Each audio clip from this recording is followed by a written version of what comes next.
Sunset Empire Transportation District Board of Commissioners, January 25th meeting is now called to order.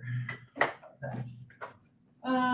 We'll do the Pledge of Allegiance, and we've changed the flag over here for those that haven't been here for a while. Okay. I Pledge allegiance to the flag of the United States of America and to the republic for which it stands, one nation, under God, indivisible, with liberty and justice for all. And Mary, would you do roll call, please? Commissioner Busman, I'm here. Commissioner McDonald, Here. Commissioner Nee, sorry, Commissioner Nowicki, Here.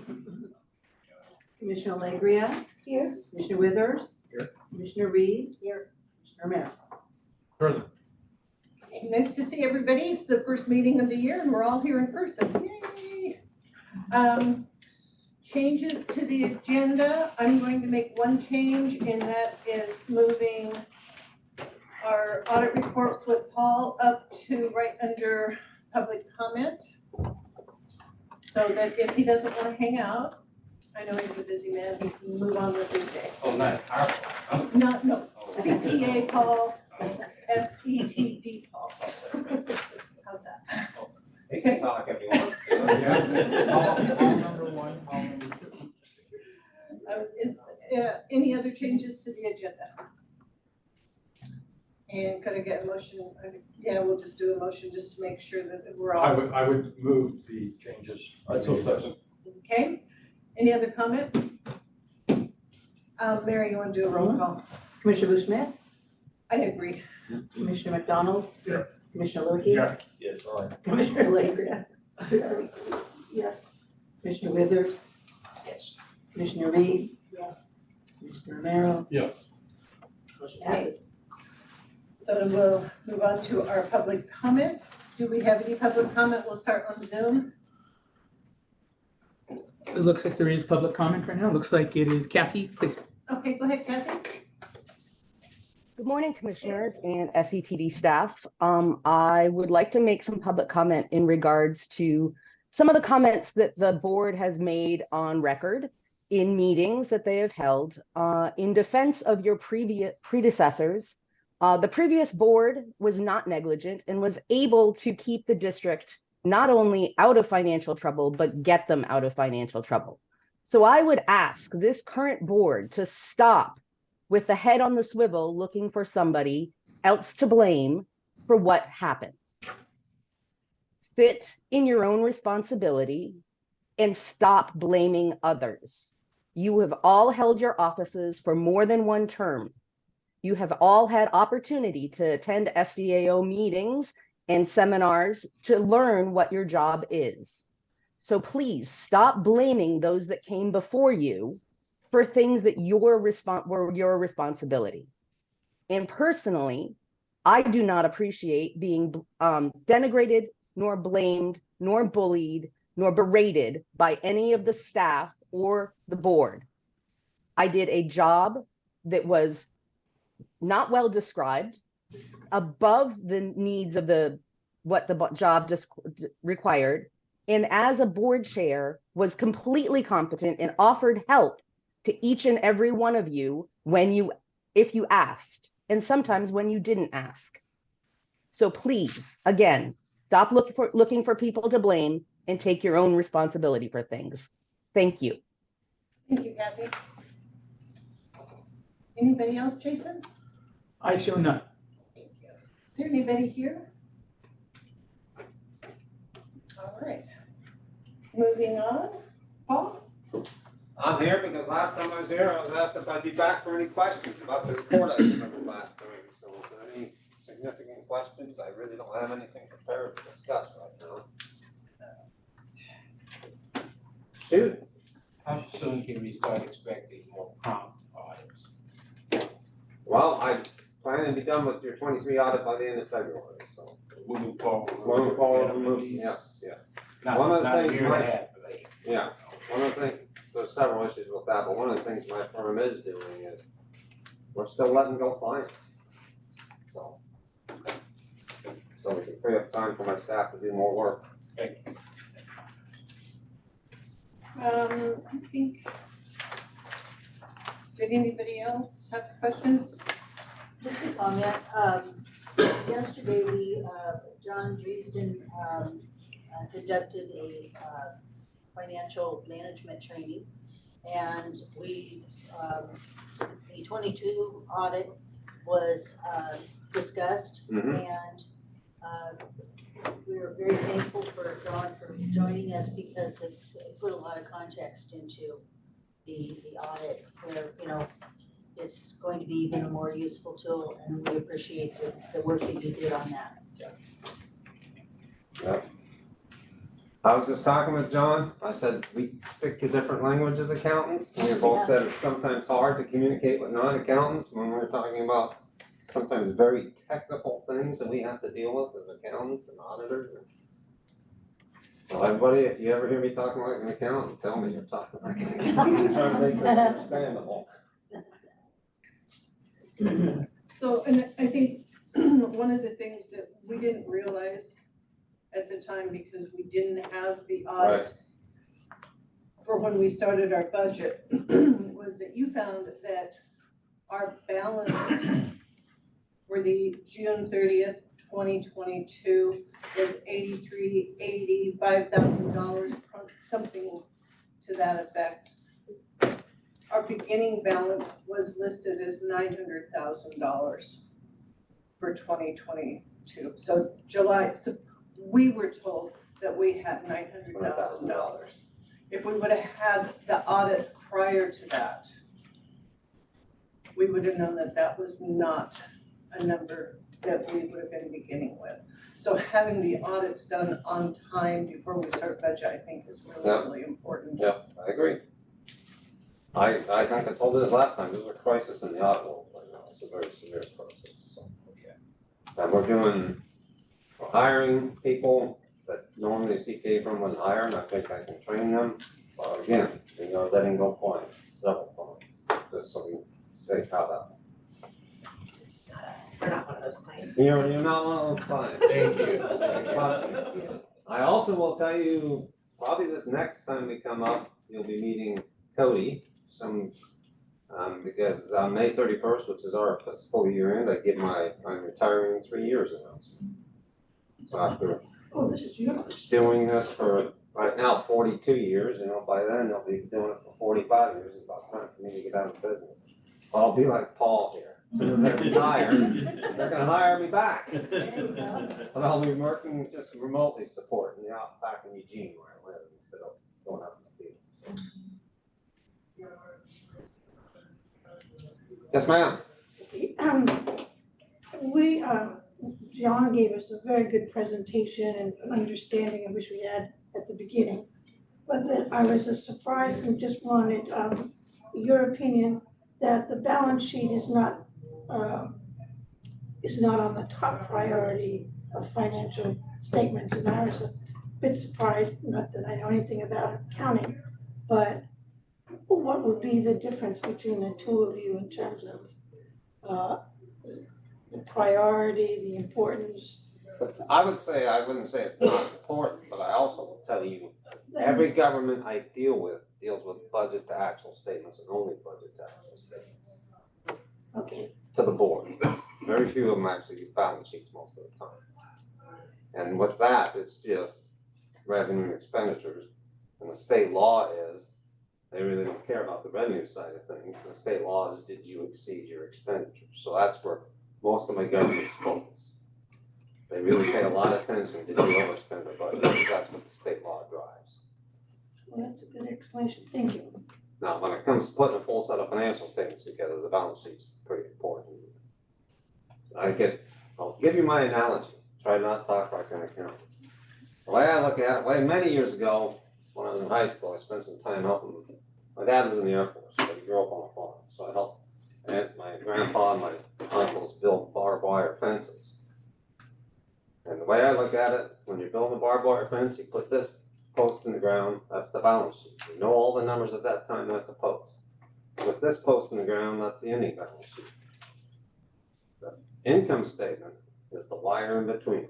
So the posts are our anchors to make sure everything's right at the end of each year. Then we just run the wire in between them Now, the income statement can't have all the wire tangled up, it's gotta be straight, but that's my analogy to how to read back, read in, financial statements. Anything else for Paul? I think yesterday just helped, at least when I went home and looked at stuff, it helped answer questions that I had, so.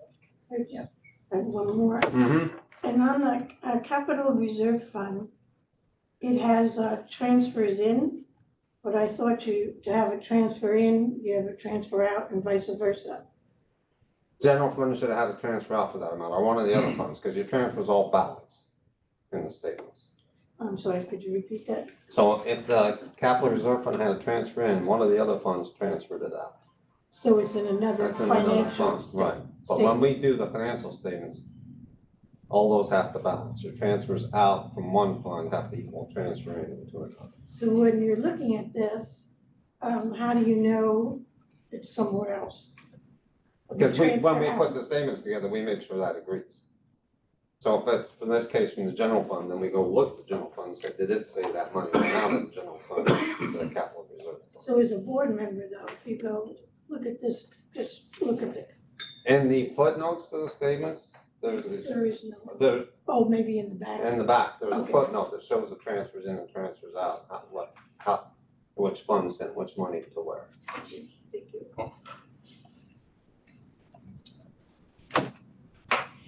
Anything else? And just for me, so after receiving the report, I've done my reconciliation, my adjustments that Paul needed me to do to be able to move forward, so that part's been completed too. All right. All right, Thank you, Paul. Thank you. for your work. Thank you.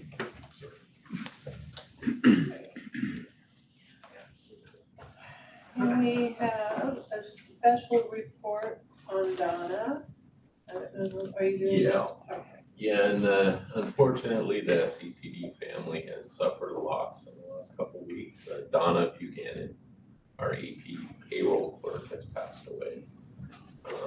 Even though I only met her one time, she was well loved here, and she will be missed. Just in that one meeting, I could tell that she was very fiery and shot straight from the hip. I love working with people like that, and it's unfortunate that I didn't get a chance to work with her, but she will be missed. We send our condolences to her family. I had some conversations with her as my term as secretary, and I'm gonna miss her. And I understand the straightforward from shoot from the hip situation, so. And she's she had a manual for all that she did before anybody else. I don't know if other people have a manual. And she was a spitfire, we didn't cross her unless she wanted to have a little duel. But she was a superb worker and a wonderful human being. She was a hard worker, she was a very hard worker, and she came in through everything, as much as she could. She was here, I would tell her, you know, come and do and work as much as you need to work or wanna work, and, you know, past that, rest and take care of yourself, and she was here through all of it. That's a loss. As a retired person, I hate she didn't get to get this part of the whole working part, because she went from. So, may she rest in peace. And her family, did we as a corporate, I guess as a district, send something to the family, or is that was your board to do? Not yet. Okay. We did some things, prior to. Yeah, Jason, would you like to share with? Sure. What we did? Yeah, so definitely condolences to the Buchanan family and those who loved her. We were able to do a really cool thing. One of her biggest wishes, in fact, I believe it was her chief wish, was before she passed away, she wanted to see her grandson graduate Astoria High School. It became apparent that that was not going to happen. She was June. So we were able to discuss an option with Astoria High School. Principal Lynn Jackson, to do a faux graduation or a celebration of her grandson's achievements to this point. And we did that in a very small setting at her house, which was a true blessing. I had a lot of fun, and Donna was in great spirits. So, Cap and gown, he was in a yeah, cap and gown, received a diploma cover, and the principal spoke and said some very wonderful things about his achievements. He's had some challenges, so it was really cool to hear him say those things. And then shortly thereafter, that's when she passed, that week. So it was a lot of fun, and I'm thankful for all of the work that SETD did put in to help make that happen too. Thank you, Jason.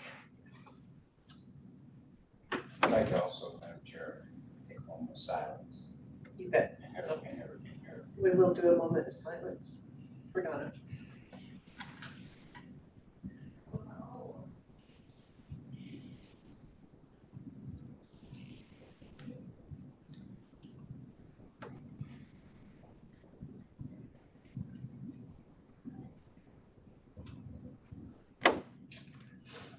Okay.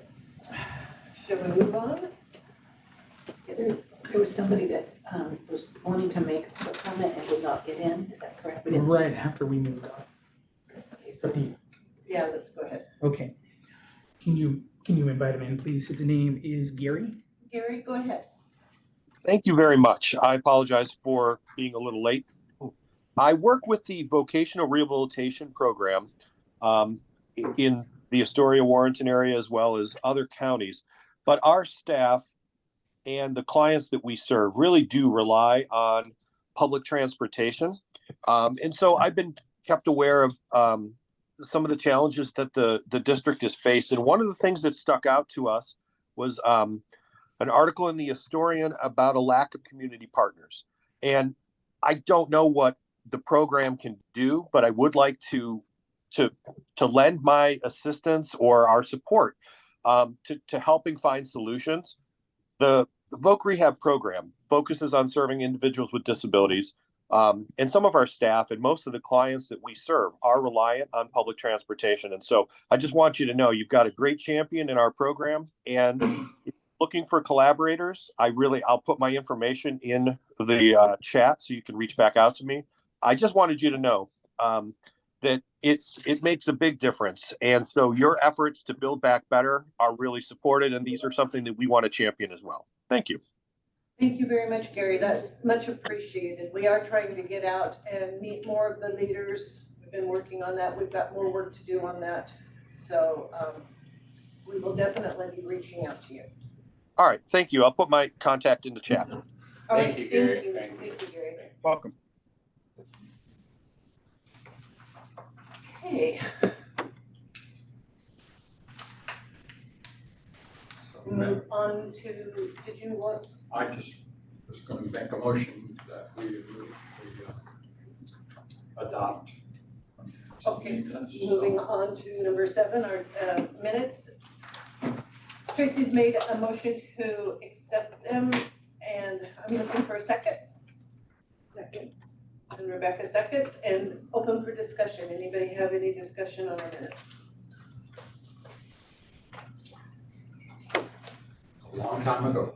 It is, and I didn't see anything. Okay.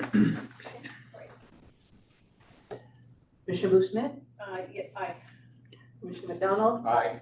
Commissioner Lewicki, Yes. Commissioner Legria, Yes. Commissioner Withers, Yes. Commissioner Reed, Yes, Commissioner Romero, Yes. motion passes. All right. And moving on to 8, reports from chair and commissioners. So it's been about 60 days since we had our last meeting. And I have attended 3 of the ODOT trainings that have been out there. The financial training, the ADA, and just yesterday or the day before, the Title VI.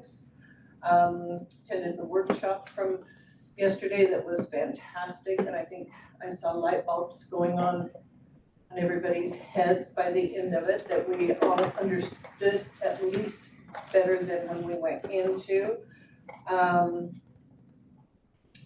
Craig and I attended the Astoria City Council meeting way back in December and did our first presentation. There was a little pushback from ODOT, so we're going to be redoing that presentation a little bit and then continuing on with that. So December was pretty busy, January's been pretty busy, so we haven't gotten back onto that. So with the policy committee also, we met once, so we have some policies to go through today while we're here. I saw that. And I think that there was also, it was made aware to me some maintenance issues that have been kind of bandaged together over the years that we need to be addressing. Craig and I have talked about that. I think we need to get a strategic planning session together as soon as possible so we know what we need to work into our budget next year for repairs that need to be taken care of. Are these building or buses or both? Buildings and buses and safety and so. Can you share with us what was the pushback on ODOT? We'll do that later. Okay, I know they have their own issues. Yes.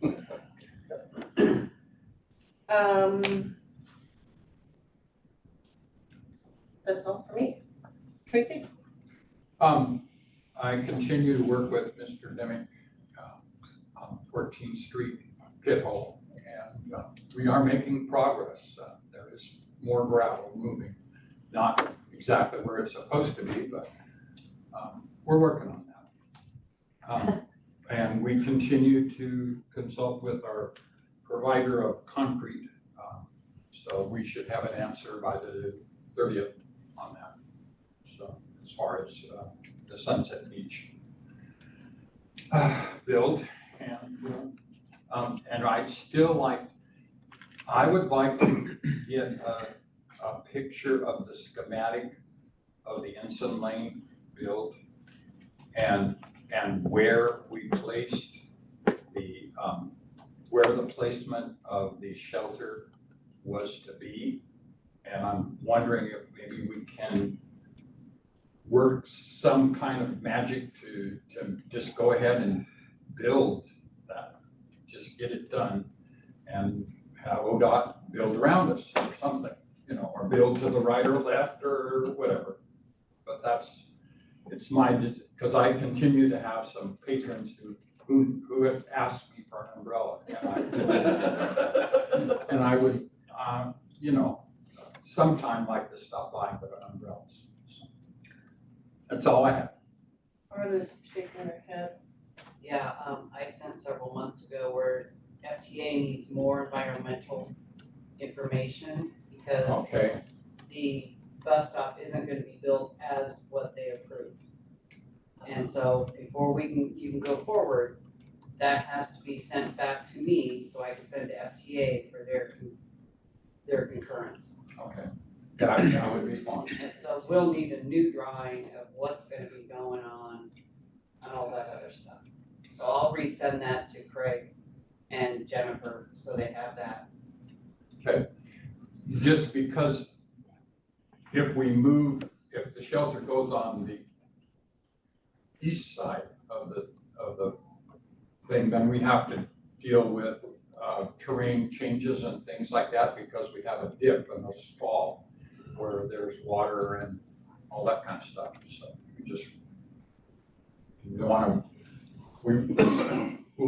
I would appreciate if we can move forward with that. That's great. That's all I have. Guillermo? Good morning. It's a pleasure to be here.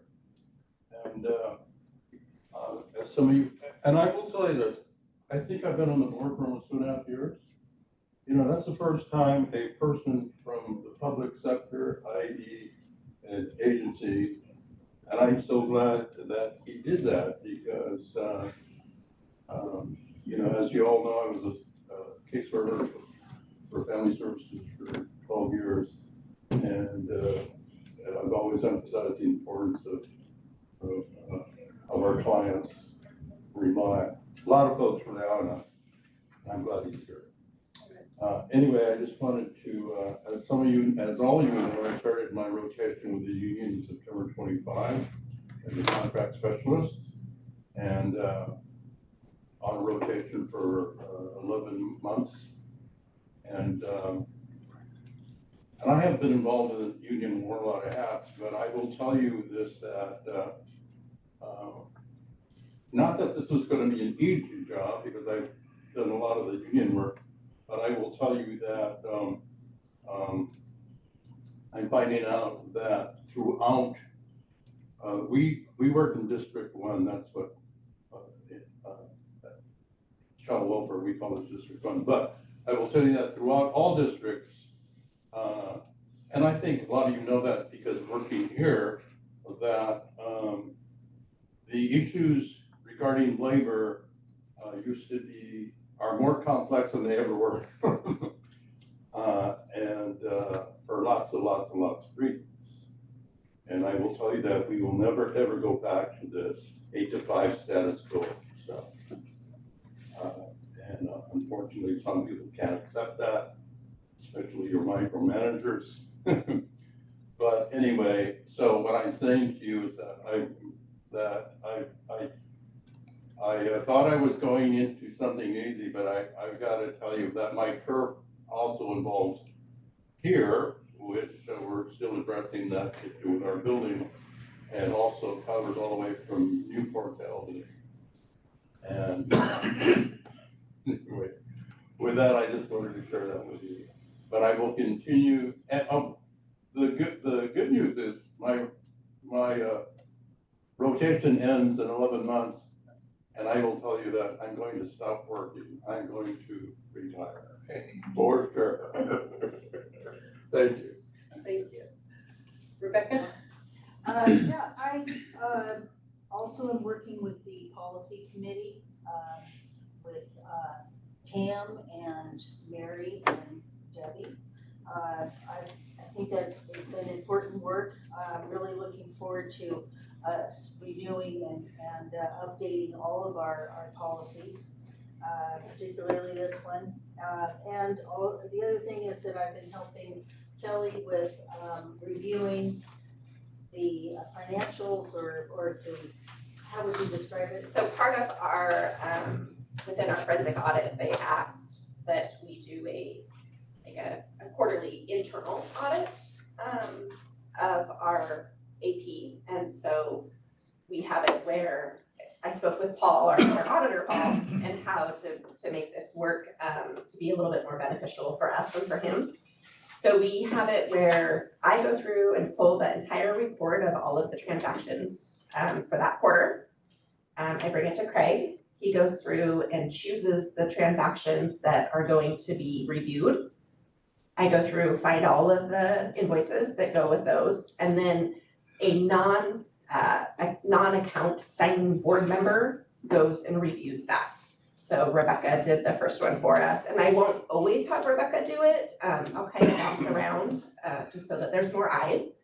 The benefit of having a non-account signer do that is that it gives an extra set of eyes for the auditor. So it adds that extra piece to it. So it was nice that Rebecca came in and looked through them, and now I'm available for any questions. Yeah, it's a part of, us, on the learning curve for, taking a deeper look at financials, so I really appreciate the opportunity to do that. Yeah, it was good. That's all I have. Pamela? I'm also on the policy committee and did financial training. And yesterday by John, which was superb. I wish we had it when we first started as board members. And I think we've learned a lot and be able to prevent what happened. Okay. Paul? Good morning. I'm glad to be back among this distinguished body. I have to ask, did you ever really leave? No, I thought I was gonna get a break there, but things happened pretty quickly, but I have no regrets, and I'm glad again to be involved with the district. I did attend the financial meeting, the training yesterday. I attended the 2 morning sessions that ODOT provided online. And I just feel this is a particularly fertile time for the district, a pivotal time, and I look forward to being a part of it and seeing the district grow back and exceed its previous levels. Thank you, Paul. And Charles? Happy New Year, everyone. Y'all had wonderful holidays. I did. I want to thank the director and staff for the bus routes being up and running as they are. I know we want to expand that and get that build up on that, but build smartly, not what we, last thing we need to do is shut it down again. So I appreciate that. I was impressed with the bad weather. I can just handle bad weather. I was reading about it from afar, but it looked like you guys are right on top of the bad weather. I want to thank you and your staff for doing that. And spam. I must get 30 to 40 emails a day spam. I don't know, something happened.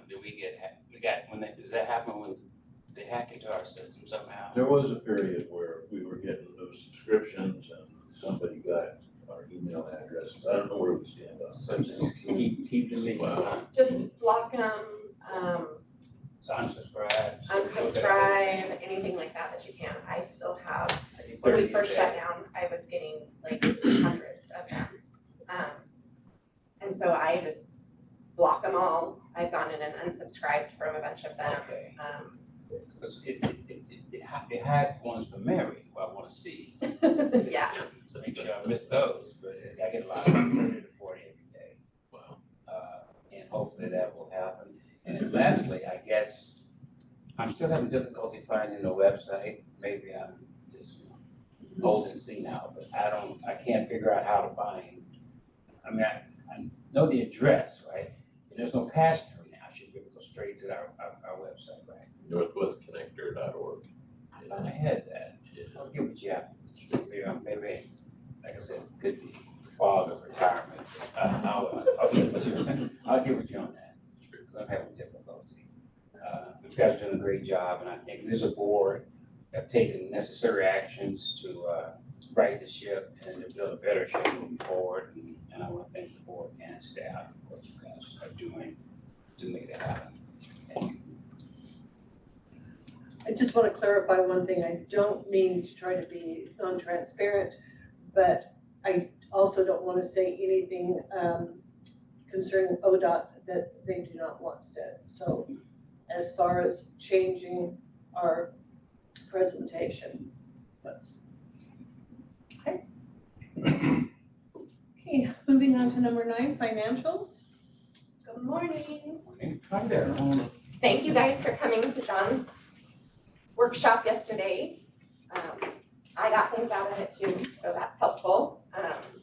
I think that it's good for us to be able to do that going forward and, get those little tidbits. He's got some good information and some good ways of looking at things and that sort of stuff. So that was really helpful. I don't have anything specific on my financials so much as I just have just a little bit of information for you. We have submitted our first quarter reimbursements. The payment on those was contingent upon finishing up a couple of things from our forensic audit. ODOT gave us an extension for those because we didn't have a board meeting in December. So they let us extend into January. So you will now find a balance sheet in your board pack. And you will also find a cash flow. I'm like, what is it called? A cash flow statement in there as well.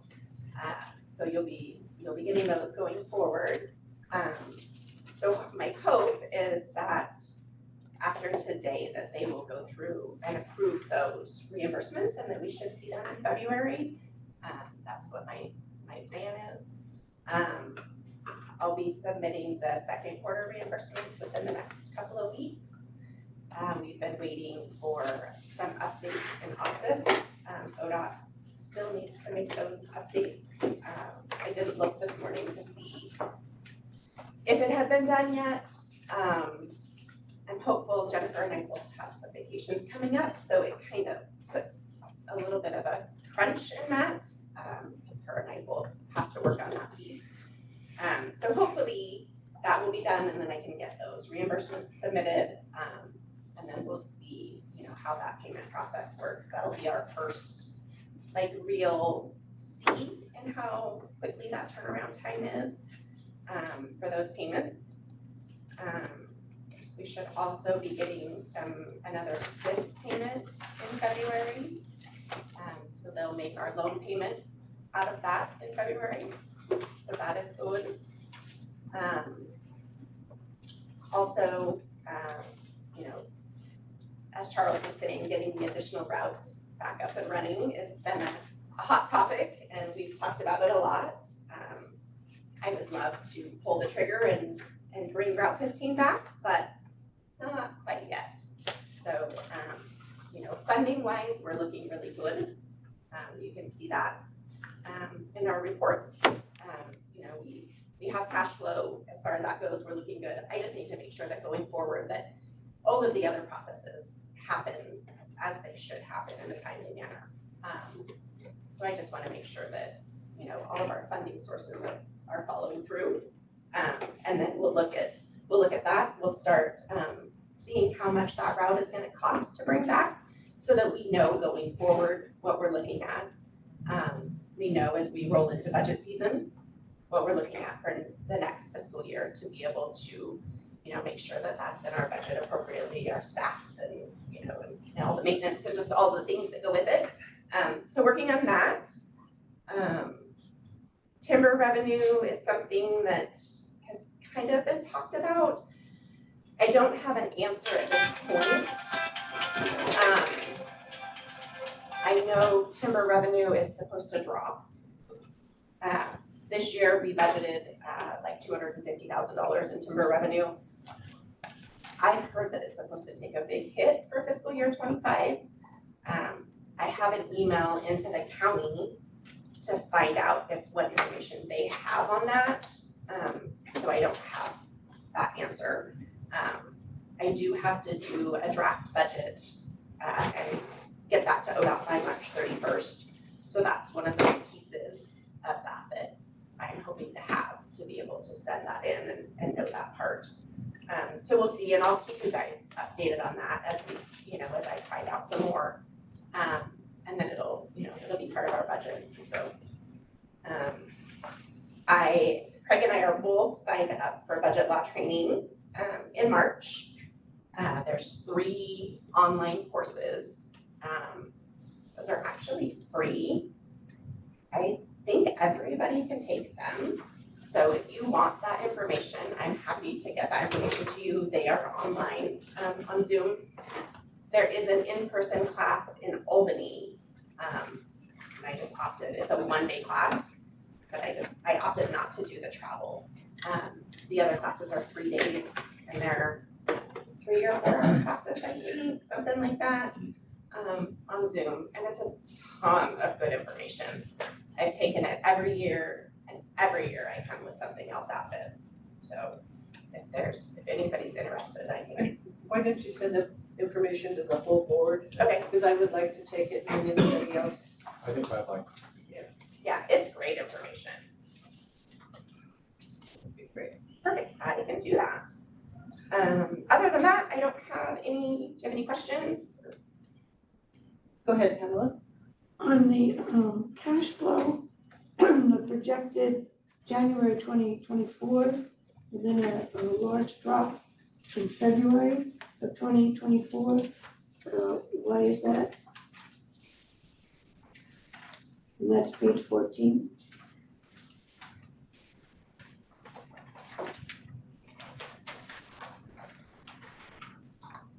drop in the projection of cash for Right. January. It just, For February. oh, for February? From January to February, there's quite a huge difference. Am I not reading this correctly? As far as what I, Contingency. So you have just. oh, it's the contingency. So the contingency funds will come out, of will go February. into the actual contingency account in February. Okay, and the other thing is, there's other miscellaneous revenue, which has been consistently about 7,000, give or take. And I tried to find miscellaneous expense in the state law. There's no definition, I can't find it. But what I would like, if possible, is just to give an idea what's in there. So, you don't know if you can cut it, you don't know what's in there. In the miscellaneous revenue. Right.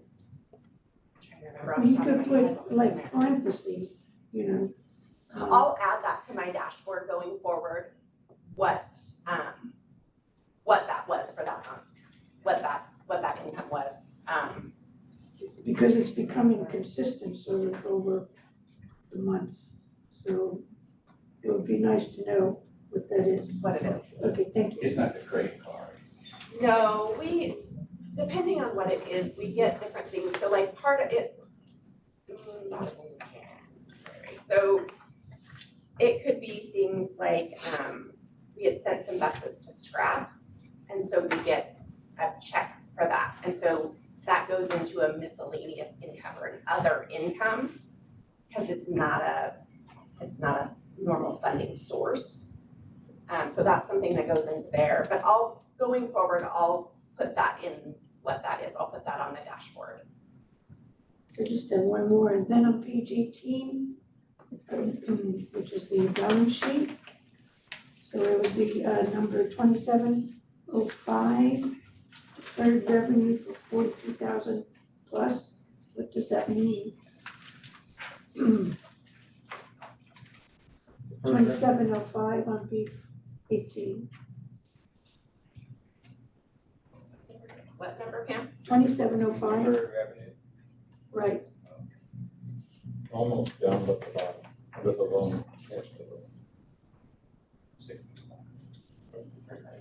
It's, so if you look, this is an item that you're actually showing as both an asset Oh, property and a taxes liability. And the reading, and here's where we're gonna, I'm gonna try not to start sounding like an accountant. But what this means is that it's revenue or cash of some kind that you've received in advance of the time that you've actually earned it. So I don't know off the top of my head what it is, but so in that case, she's showing that you have the cash or the asset because you've received something, but it's also a liability because you have not delivered the goods, so to speak, right? So on your balance sheet, if you look at the same number, shows up both as number 1,250. Oh, you're right. On the asset side, and as and as 2705 on the liability. So it's a completely offsetting asset and liabilities, and that's just accounting wise, that's how you make that Okay. entry. And what does EFT mean on 1099? On the same page. Under assets, Yeah, oh, yes, assets and 99 EFT. It's electronic funds transfer, so those are some sort of online payments and that must be coming in or automatic electronic payments. And so typically there's sort of a lag time in there where somebody has said, yes, I want to donate $100, I want to buy $100 worth of tickets. And so it gets recorded in that third-party system where that's the credit card handler, and And then there's a little bit of a lag before that third party system transfers it gets transferred into the district's proper bank accounts. Okay, So so that's why it's called a clearing account. Kind of goes in, it's relatively quickly goes right back out. But there's always sort of a balance there as activity is continuing. and somewhere in our readings, it's stated that we should, as board members, should look at prepaid expenses. So what would we be looking for? Our prepaid is like workman's comp, our insurance. I don't know what you would look for. Okay, that's what I didn't understand either. Yeah, it could be a number of things, but again, it's prepaid, meaning you have paid ahead. So it's sort of the opposite of the other thing where we got cash and we haven't delivered yet. In this case, we paid for something that we haven't gotten yet. So why would you do that? Well, it's things, you might pay for something for a 90-day period of time. Like insurance. And at the end of the first 30 days, there's still some of it that you haven't received the benefit of. For insurance is really, really kind of the classic example of that. So you pay your quarterly or annual in premium, just like we all do. And after 1 month of that annual premium that you paid for in full, you're still owed something, right? Another 11 months worth of coverage or 2 months worth of coverage. So you have prepaid for an asset, only some of which you've actually received the benefit. So I guess the question I still have is, what were we supposed to be looking for? Like there's a red light according to whatever document I read. And I didn't see where there'd be a red light. I mean, I suppose it could become an issue if you were in an extremely tight cash flow situation, where, gosh, can we really afford, can't we pay for this monthly since we're so tight instead of laying out the whole year's worth? From a oversight standpoint or looking at it, it's a pretty common insurance and there's other examples of it. So, yeah, I think it's one of those things that it's not necessarily prudent to start prepaying a year ahead for everything, obviously, particularly if you're in a tight cash flow situation. So I can only guess that maybe that was the nature of the warning, or the red flag, Thank you. It could be a maintenance agreement too, right? Exactly. Here is that That's we right. haven't used it, but we paid it, and if we use it. Thank you. So we budgeted 250 for timber for this year, 250,000. Are we pretty sure we're gonna be close to getting that much? We've received a little over 50% of that so far. Yeah. Are we still gonna be? That's my understanding, is that for this year, we should be on target for what we budgeted, that the changes aren't taking effect until next year. Okay. Because I thought that there would be a year, I think, before they change. They told us about it in fiscal year 23, that it was coming and that it would stand the same in fiscal year 24, Right. and then it would change for fiscal year 25. And maybe lose about a third the following year. I'm waiting to hear back from the county because that's where it comes from. It streams into the county and then they disperse it out. And so they're where I get my numbers from for budget purposes. So I have an email into them to see what their thought is on, what we should be getting next year. Charles? I was at the county commissioners meeting last night, and they're still grappling with how much as well. They don't know either. According to Commissioner and Sheriff Coelho, they may not know until later on, this probably at the beginning of fiscal 2025, is that what you're saying? That's what they sort of say, so they really don't know either. That doesn't answer anything, but we can only project when we know. Right. And if they don't know, we don't know. Okay, anything else on the financials? Any other questions? And I want to thank John one more time for helping us understand going through all of our finances and spending it nice. It was interesting 3 hours. It was not boring. He did really, really well. You did a great So, job. Really did. thank you. And for everything else you've helped us with a lot. Much appreciated, sir. Yes. Yes, very much appreciated. Okay. Moving on to continued business, we're moving a signer off the banks. I would assume that is Donna. No, so unfortunately, in November, when we did this, I forgot to mention to remove Paul.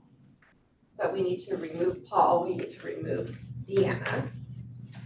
And then we need to add Pam and add Craig, right? Is that all of it, Mary? I think so. I think so. So then we can send it all in and get it all changed, and then I can open the contingency account. That has been my wait. What's this Greg guy? I don't know. Yeah. He works in that office upstairs. So tell me, you need a motion for that. Okay. So I'll make a motion. Okay. That we take Paul Lewinsky off of our bank signers, Deanna off. That we add Craig and Pam. And so our bank signers should be, make sure I get this right, Craig, Pam, myself, Tracy, and Jennifer. Okay, and second, Rebecca seconds that. Yay. Set. Yes. Okay. Thank you. Sorry that I missed that last time. Commissioner Blue Smith, Yes. Commissioner McDonald, Yes. Commissioner Wickie, Yes. Commissioner Legria, Yes. Commissioner Withers, Yes. Commissioner Reed, Yes. Commissioner Romero. Yes. Thank you, motion passes.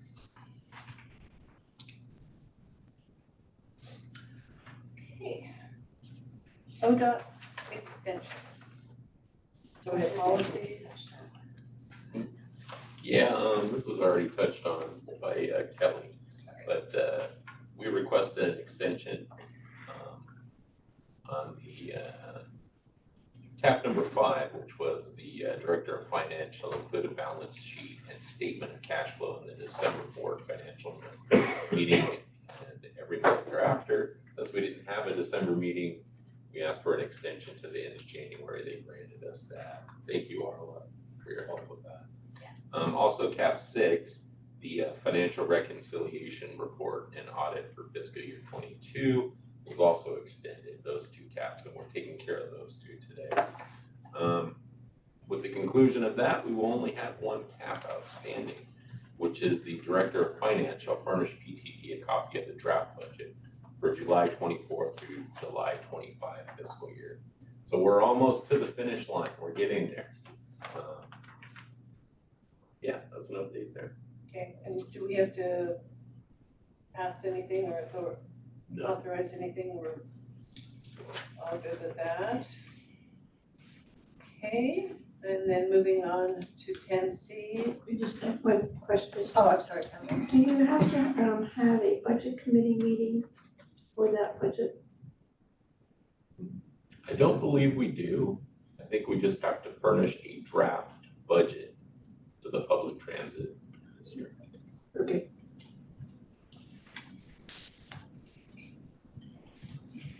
And then 10C SDAO conference, who is attending?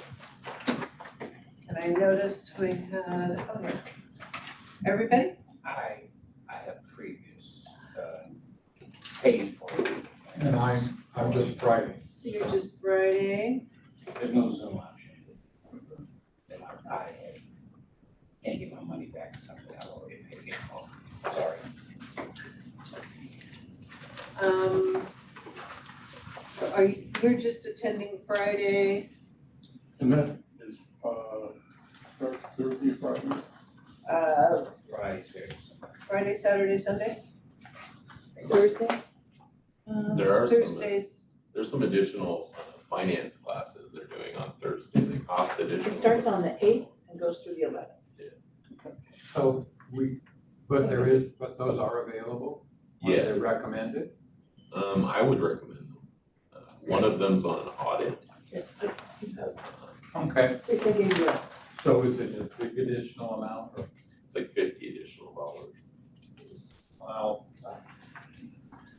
we could probably pick up something for $50. Yeah, usually the SDO trainings are excellent. They are. I'll amend my attendance. Okay. Thursday and Friday. Okay, all right. Okay, Rebecca? Did we determine how we were gonna, pay for this, of just individual board members paying for it? I know we had some discussion about it, but I don't know if we finalized it. We do have one scholarship, and Sue had put that in my name. I am more than happy to help pay for classes for those of you that are paying for yours. So I wanna be able to contribute also. I plan on attending every single class I can, but I'm also willing to throw in, I don't know, if we figure out how much it's gonna be total to help pay it, offset. So, yeah, everybody, and I think we So I can think work if- that out. I think if we all figure out which classes we wanna go to and the total amount and divide it by each class or something, I'm sure we can figure out some way that everybody's getting a little. Charles? Okay, I'm sure I could donate some money if I need be, but I never turn money down. donate like we prepaid like a couple $1,000 for a trip we planned for a year and a half. But if there's a need for donation, I can certainly do that. Thank you, Charles. Can I ask what, I haven't taken a good look at the, itinerary, but, there's some social hour stuff and dinners and this and that, and because of my hip, I'm kind of a pre-operative person here, I'm gonna bow out on the non-essential stuff, so I just want people to know. But, in the past, it's been helpful for us to know who's going to what, workshops, so that we have coverage and we can bring back, if everybody did the same workshop, we're not really benefiting from people bringing back information from other workshops, so, should we just, find a means of communicating that out and making sure we, I hate to, I feel like I'm imposing, about that, but to me, it just makes sense that we do benefit from a variety of workshops. Mary, when do we have to have registrations in? Now, Today. Yesterday just would have to been a good review, the pre-conference on Thursday is $85 for a full day or $50 for a half a day. One day only is $140, and the full conference from Thursday through is $230. 230? So the budget training on Thursday, would that be in the afternoon or in the morning? Could I suggest that I make a form and email it out to you to check off which you want to take, the ones you are interested in taking, and then we can quickly talk about who can take each class and bring back the information, if that's kind of what you guys are thinking about doing? That would be helpful. Okay, all That'd right, be helpful. because I think we can see it, and this is what I downloaded from them, there's no short version of this. Condensed, I'll make it condensed, but I'll make it All right. Okay, that'd be great. Thank you, Mary. yeah. And I'm gonna pay for my own, and if, there's money that's needed for others, then I would donate. Same for me, yeah, I'm planning on paying for myself, or being helped out. Right. So you shouldn't have to pay the full amount if I throw some in there too, so. Usually after the conference, you get a printout of the information in that session, and it's usually really well done. So you can use it, to share with everybody if you want to talk about, maybe a tool, and you can pass out and then talk about that. And They that haven't was my, given- that was my suggestion, Mary, I do have, they did send me an agenda. So I will give that, I will forward that to you. All right, thank you, thank you. Perfect. Thank you. Okay. Okay, we're moving on to 10D, board policy updates. So in your board packet, you have policies that we are, this isn't all of the ones that we have already gone over. Some of them, we decided they need a little bit extra attention, maybe some research on what we wanna do. So I did wanna get some out to you, so we're not having all of them at one time. On 35. I'm sorry, page 34. 34 is the first one. So Mary had found that she at one time had all of these in her computer, so she could just go in and exchange them. Well, they have disappeared, and we think we know where they're at, but they're not available. So some of the updates look a little bit weird. So I'm just gonna go through really fast. If somebody has a question about one, stop me, but they're pretty straightforward. This group is pretty straightforward. So on B101, there was no change. On B201, we took out the executive director, and just the executive assistant shall ensure that each member elect goes through the orientation process as listed in the board orientation document. In her absence, it reverts back to the executive director. Well, since we're his boss, it's kind of strange, we thought, so we'll just wait until she's available. Oh, gotcha. Her's always available, seems like. B301, there was no change. B302, there was no change. B303, no change. B305, again, we took out the executive director, it's just the clerk of the board, which is Mary. Or if she ever retires, it's not gonna happen for a long time. B401, there was no change. B402, no change. B403, we changed, Mary, I think you crossed out via the Oregon ethics. It should be on the very last line through, should be the correct spelling, which is up above. CHROUGH. Okay.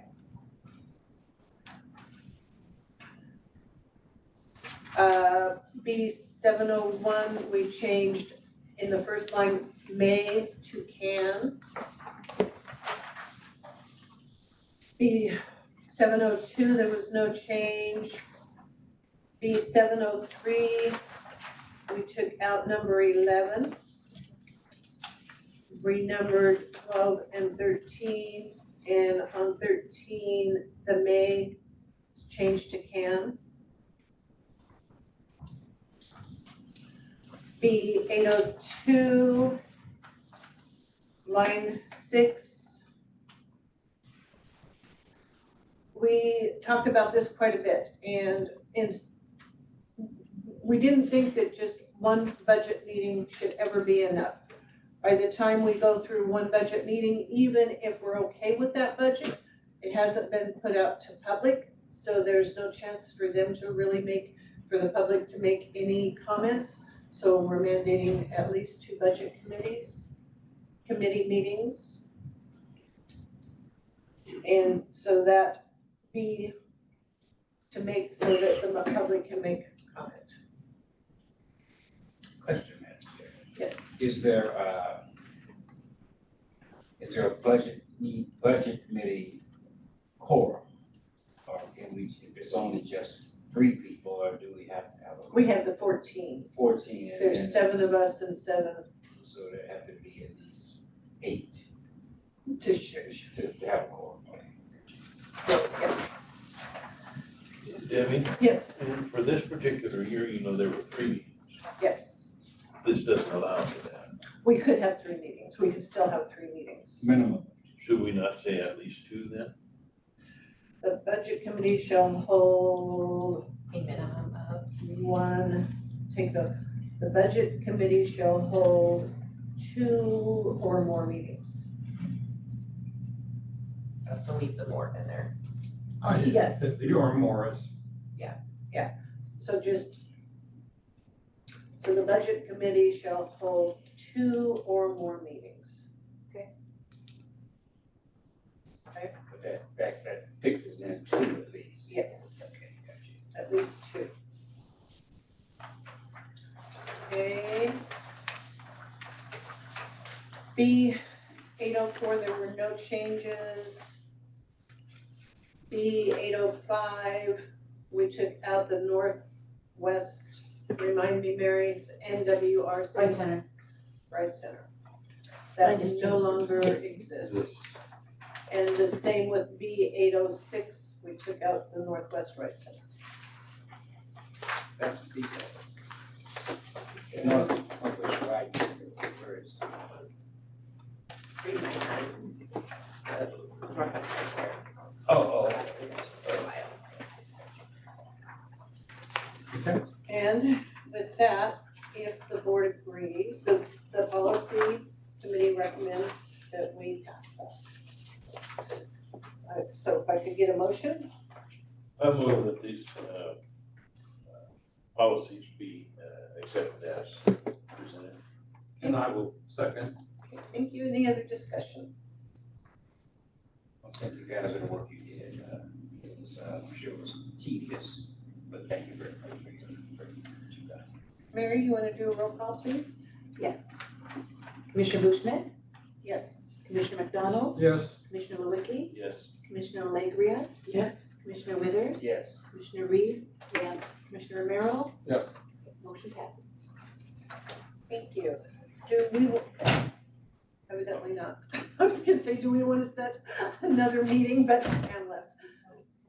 I have one more comment, I could look through my notes here, but I think I found somewhere in our packet, there was a reference to the Seaside Center ticket office, whatever we were calling it.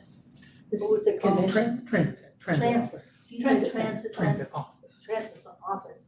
And so wherever you might find that, Mary, I guess we need to take that off. And it wasn't about Was it in a anything. policy? In the past, I think it was something that was like an existing Yes. asset, and I can't remember where I saw it, but Okay, you're a good detective. I'll look through it, okay. Okay, and I could find it later. Could be an audit, actually.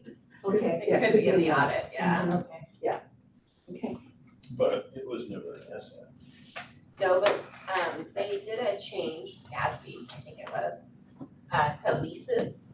And so there was something that had to be reported as far as that went. I think it's a note, it's in the notes section of the audit. Okay. So should it remain? Yes, in the audit, yes. Okay, Yeah, 'cause it's Okay. historical.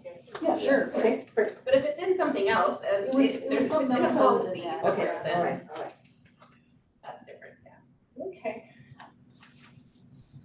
So we got that. Moving to 11B now, discussing changing board meetings, dates and times. And I just put that on there because I think every once in a while we should look at that. I'm fine with where they are now. But is there any board member that would like to see them changed? Is there discussion that we may want to change for public comments? I know we don't get a lot of public at our meetings. We do have Zoom, which makes it nice for anybody that wants to show up. So anybody have any? I think Thursday, the fourth Thursday. Fourth Thursday. Seems to be working pretty well. Oh, Paul. Yeah, I'll just remind those on the board who maybe weren't here then that we had attempted at one point to have a minimum number of meetings in another venue. And we didn't get much attendance there either, but the fact that we went to another community to hold our meeting and we invited members of that community to come to the meeting, I think was a good outreach. I don't know how everybody feels about that, but if we had one or two meetings, one in Seaside, one in Warrenton, kind of a thing, each year, it might help with public perception and. So, and a question to Jason, because we now have to make all of our meetings hybrid. So how hard, what kind, would we have to look for a facility that has the setup, or do we have portable setup? Well, I'm reasonably certain that we can, the gear can cast from just about anywhere, especially with a hotspot nowadays. But the presentation of it, I mean, we can't move this TV, right? So we might have to have a screen that comes with us to some extent, or casting onto a wall or something. So, but we can work it out. Okay. I don't know who was first. I'm gonna start with Charles. Okay. I know Seaside, the Chisholm Center has a setup already for Zoom capability. I'm not sure, I'm sure Warrenton does somewhere. I think I'd like to have one in Cannon Beach, but I don't know if there's anywhere that has proper setup for us. It just seems like if you're there, you can encourage local leaders to be there to the meeting, going to be in your area. And it's one place we really don't ever have meetings, and several boards that I'm on, they never have meetings in South County, and I think it's important to do it sometime. Because I thought the Cannon Beach city manager stepped up when we needed them, so, but I'd have to do some research and see if we can do it a hybrid meeting, and is there a facility there? There are plenty of facilities, just we need the capability of a hybrid meeting there, but I can put that down and report on next month's meeting. Tracy? I'm pretty much what Charles just said. I think it's important to make the presence known, and we probably will not get that many people there, but who's to say we shouldn't try? So, and it is said sometimes that the people in South County feel that all our efforts are focused on the North County. Correct. It'd be nice to be able to say, well, occasionally we have a meeting in your community. And it's not just us, it's True. city council, county commissioners. Mary, did you have? Oh, well, we had a meeting in Seaside a year ago. We had this, Yeah, and they had Zoom, and they do have it at the library as well in Seaside, and I think Cannon Beach Library has it. Has that? And yeah, well, if that's the case, it's a small area, but it's big enough for us. Yeah, and You think we did a Zoom from there as well? I think so. We haven't done it, but I believe we can, but would you like me to look at what we'd be looking at? I can call around and make a list of that would be venues. I know the Chisholm Center is expensive. Yeah. As far as an outlay, you get your money back, but for something like this, maybe it's donatable. Yeah. And So is the I City of Seaside. City, Yeah. oh, yeah, their chamber. Yeah, their chamber. Maybe their We chamber. have meetings there before. I think it's a good idea, and if Mary, if you wouldn't mind doing your research and coming back next month with some What the cost would information. be. Yeah, Okay. Let's be selfishly, Cannon Beach. and Rebecca? Thanks, Paul, for bringing that up, appreciate that. I think that, we can get a lot of, for our purposes, get a lot of added value from doing this, and I hope that, we gear it towards, what would be beneficial to our writers and our public. We do have kind of a north-south divide sometimes, and concentration of population is more in the north to some degree. But maybe an idea would be to, when we do travel and we are being hosted by those communities, is that we do a little bit of talking with these groups and see what are some concerns, and that would be reflected in our agenda. There might be an opportunity to make it a meaningful, For Is that that- area. Yeah. It's a good idea also.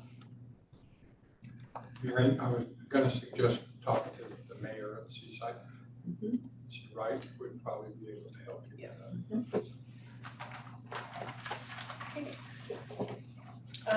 And then C kind of comes back with, around on this also is monthly board trainings.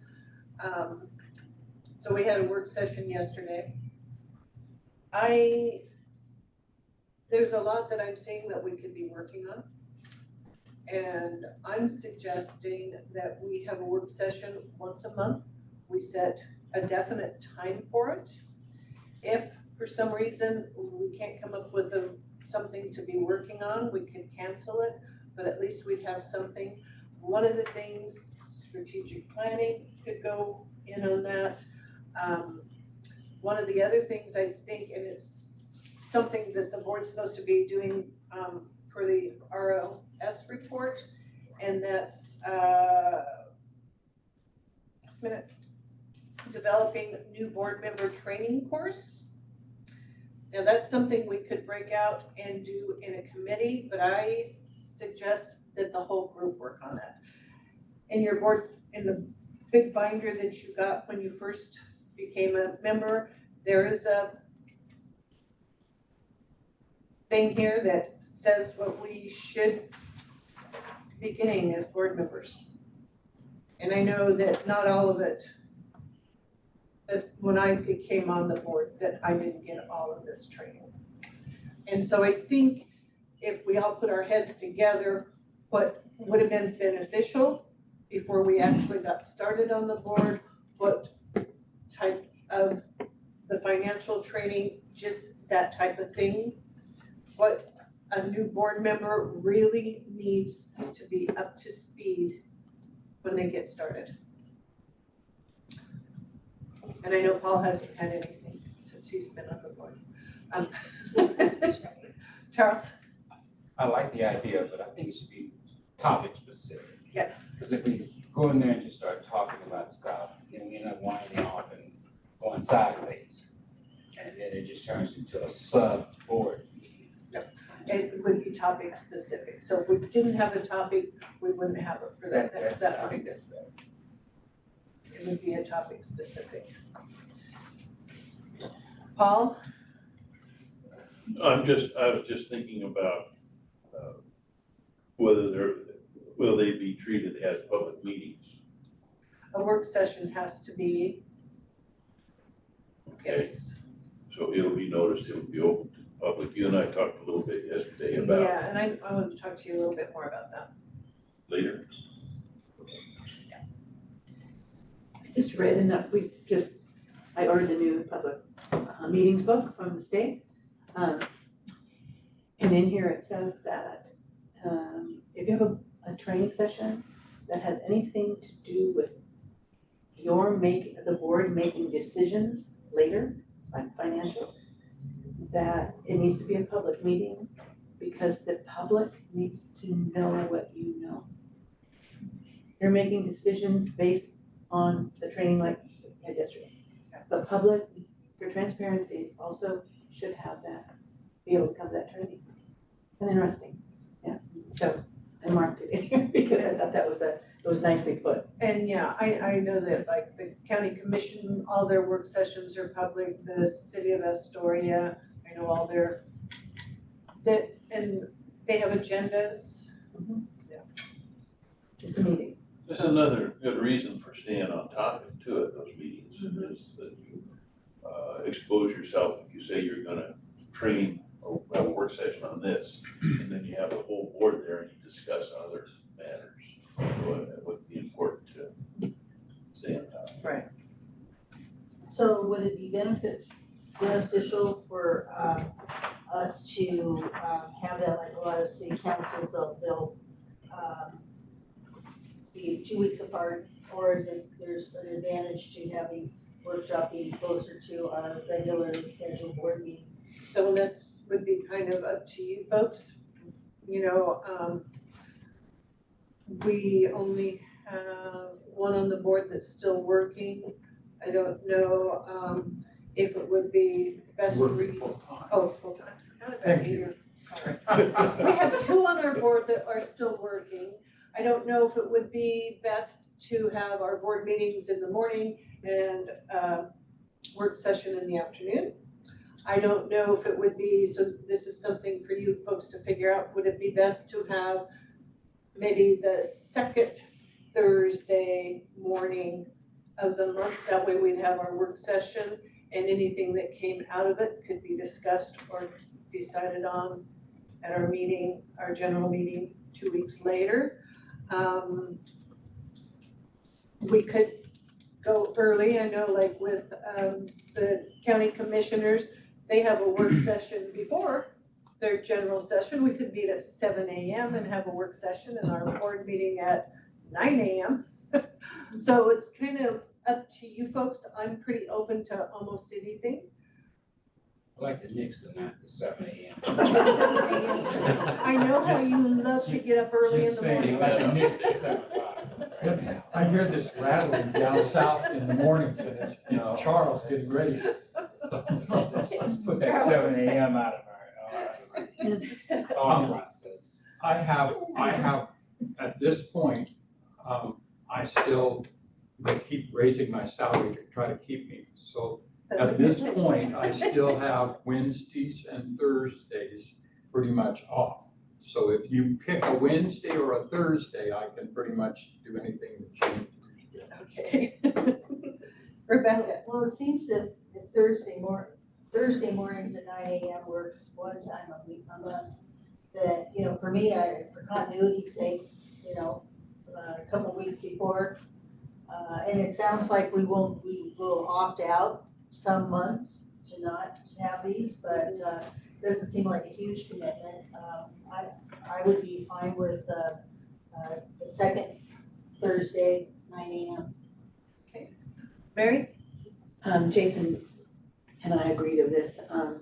If you want the public there, you might wanna have an evening meeting. Oh, At least after everybody 5. works. I mean, everybody works, you know, and an evening meeting, you know, makes it a lot easier for the public, especially if we're going to Seaside.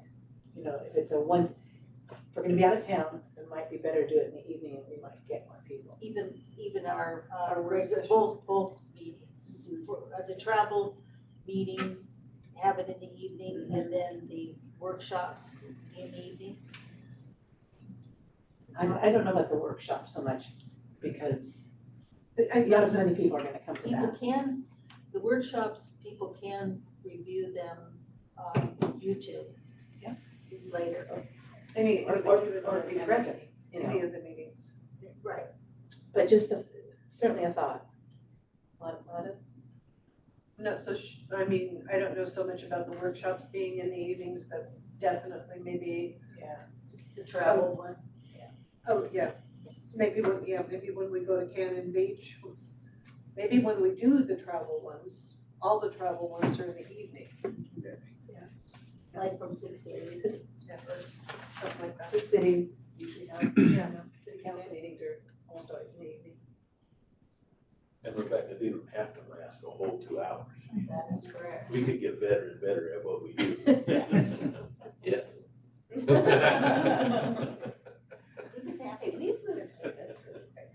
It's on our consent agenda. So shall we, okay, so just as a suggestion, shall we do our work sessions the second Thursday of the month? Make those morning meetings? I'm okay with that. You wanna start at 10 AM? I'm probably gonna do most of the work sessions on Zoom, Zoom. just because it's, Yeah. you know. And there's nothing wrong with doing by Zoom also. Okay, so at 9 does anybody have a better idea than that? Pretty good idea. And they would last about 2 hours at the most, well, just 2 hours period. How's that? Sounds good. Okay, I need a motion. I'll move that we have our work sessions on the second Thursday, 10 a.m. 10 AM. Discussion. Second at first. I second discussion. I think we should not, I think since February seems to be, early February is gonna tie in that second Thursday with the SDO meeting. Yeah, we'll So be it'll having start in SDO. March, is that what we'll? Evidently, yes, we'll start in March. Starting in March. And I would suggest the strategic planning should be done in March. I think the board orientation, we don't have new board members coming on for a while, but I would suggest maybe that for the second one, unless something more important comes up. Okay, roll call vote? Commissioner Bruce Smith, Yes. Commissioner McDonald, Yes. Commissioner Lewicki, Yes. Commissioner Legria, Commissioner Withers, Yes. Commissioner Reed, Yes. Commissioner Romero, Yes. motion passes. So Mary's going to check and see what is available in our other communities. And we don't have to do a motion or anything, but we pretty much all agree, I mean, I guess we could, that when we are going outside of Astoria, they will be evening meetings. I think we should keep Thursday at that. Keep the Thursday, just keep the fourth change the Thursday, time. but change the time when we're out of town. Do we want a motion for that, or do we wanna wait and see what Mary comes up with first? Let's just, I don't think there's a rush. okay, we'll wait and see But what did Mary we say, comes up. did we figure out well, even the time is sort of determined by the availability? Right, Okay. that's true. Okay. I think we're down to correspondence.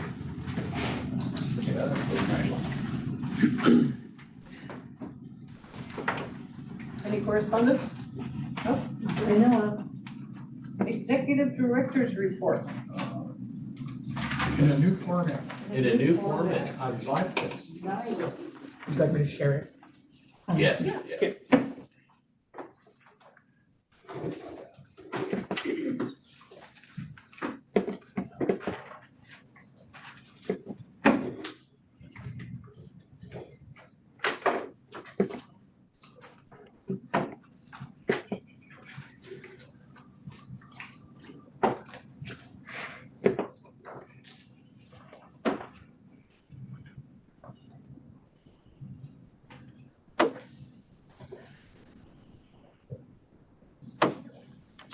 Okay, so we're trying a new format to kind of streamline everything and get you information without having to read like a Word document word for word. If you guys like this new process, we'll keep it. If you don't, we can go back to the old system. So for the executive director report, what you'll see with each manager is OB4 boxes, and they can choose what they want to report to you at each board meeting. So for my first box up there, managing resources, the workforce, we're hiring a lot attendant for the maintenance department. Right now, our mechanic, we only have one mechanic, and he's doing all the bus shelter cleanup, all that on his own. It's kind of overwhelming. So we need somebody to kind of assist with that. That'll give a cleaner buses and shelters and more time for the mechanic to focus on the PM of vehicles and our building maintenance. Procurement, Arla was kind enough to find that we still had a grant for 4 Category D buses available to use by 2027. We're working out the particulars of that, exactly how we're gonna come up with a match for that money. We're looking at whether to make it a future STIF project to come up with $108,000. Over half of our current fleet has exceeded its expected life cycle. These 4 buses are paratransit size type buses. So they're not gonna be the bigger buses, fixed routes, they're gonna be more paratransit. But some of the new services that we're gonna be hopefully presenting in the future, we might be able to use these buses for like microtransit, et cetera. All right, leading people, we have some good news. On our website, we found a new poster of the NorthwestConnector.org website. That's the MAC Collective. Hopefully the changeover will be complete by July 1st, 2024. If you want to see an example of a transit type website that they worked on, Ride Clackamas is one that they're presently doing now. So hopefully we'll see some significant upgrades to our website and make it more functional for passengers. Doesn't Clackamas fall into the TriMax? I believe the. They have a separate site. I think they're in there. They're not, they voted themselves out. Oh, years ago. Sorry for the newcomer. Thank you. All right, we're continuing with our weekly management meetings.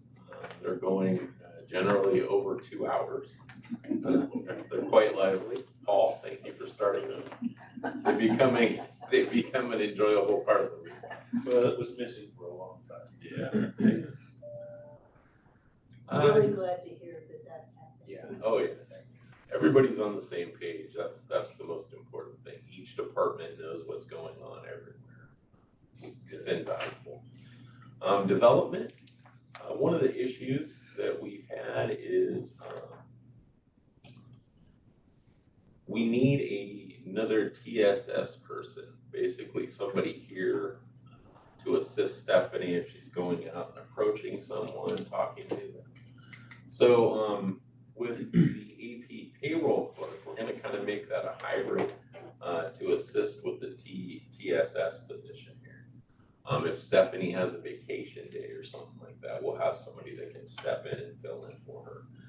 One of the things I'm implementing is that whenever we approach somebody in a shelter here, there's always 2 people. That goes a long way to preventing like assaults, for somebody there to witness. It's just a better situation for our employees. Where I came from, we had quite a few assaults. So it's just a regular thing you gotta deal with. Fortunately, we haven't had that happen here yet. Hopefully we don't have it happen here. Also, the financial management training, which we've all taken, the 88 compliance training, and the Title VI training, which we also completed. This organization is pretty well trained up. And we got more to do with the SDAO conference. Going to improving the organization, strategic alignment, the SDAO annual conference in Seaside is coming up. We've discussed that. Looks like most of us are going to be attending that. Strategic plan for our organization in terms of building maintenance and vehicle preventative maintenance.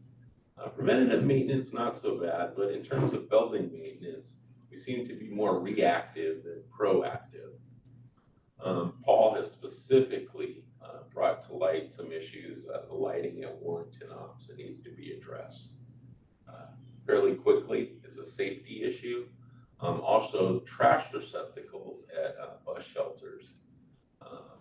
That's just a courtesy to our passengers to not have to go into a shelter and have a garbage can there that may have God knows what into it. So those are issues we could deal with right away.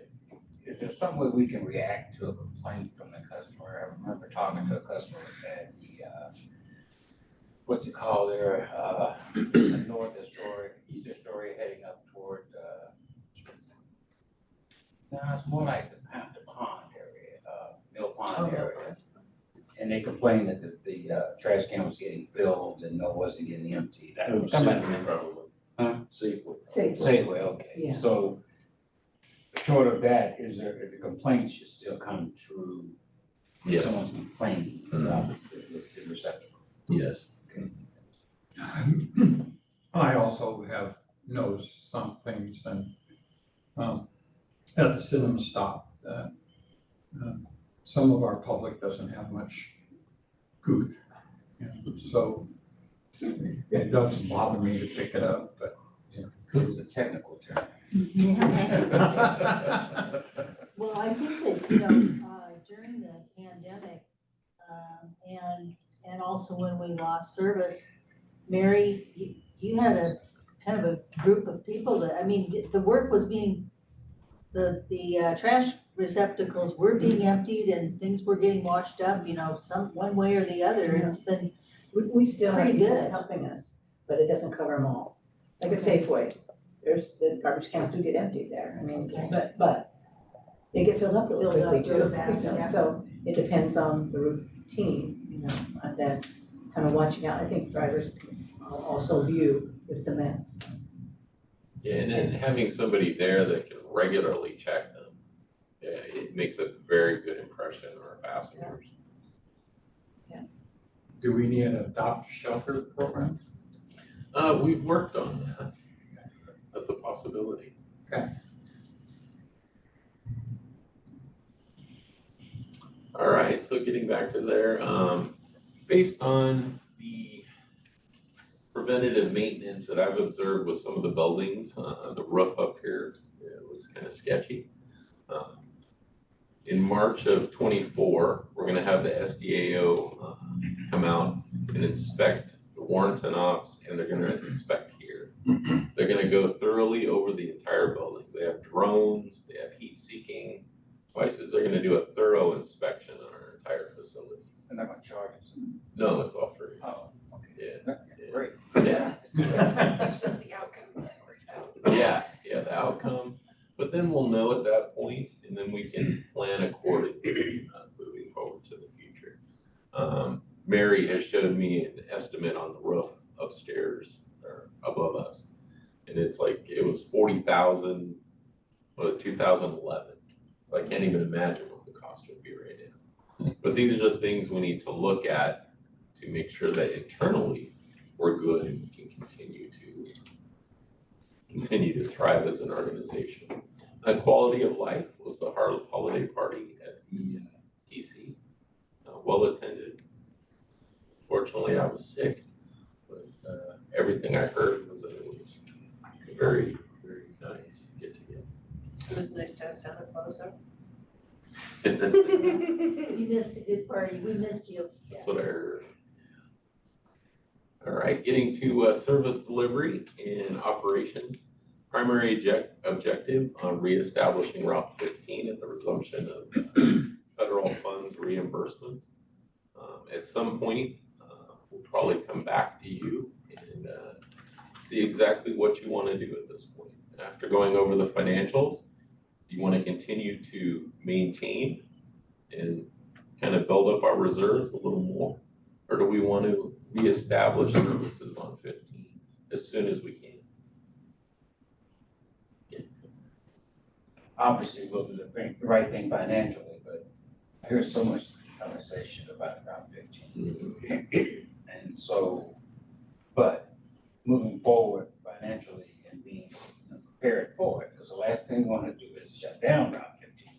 So we talk about trying to some sort of deadline, or we going to wait until we know exactly? As soon as we've established that we're getting our federal funds reimbursements, then we need to take a look at that. I would expect next board meeting to have some type of proposal for you. I hear about it all the time. Yeah, and getting back to the building inspection, and I bring this up because regarding the DHS building, and I had been the steward there for years, so I'm pretty privy to it. Okay, part of this inspection, are they going to be looking at the heating system, the air system, all that stuff? Yeah. Because what I'm finding out,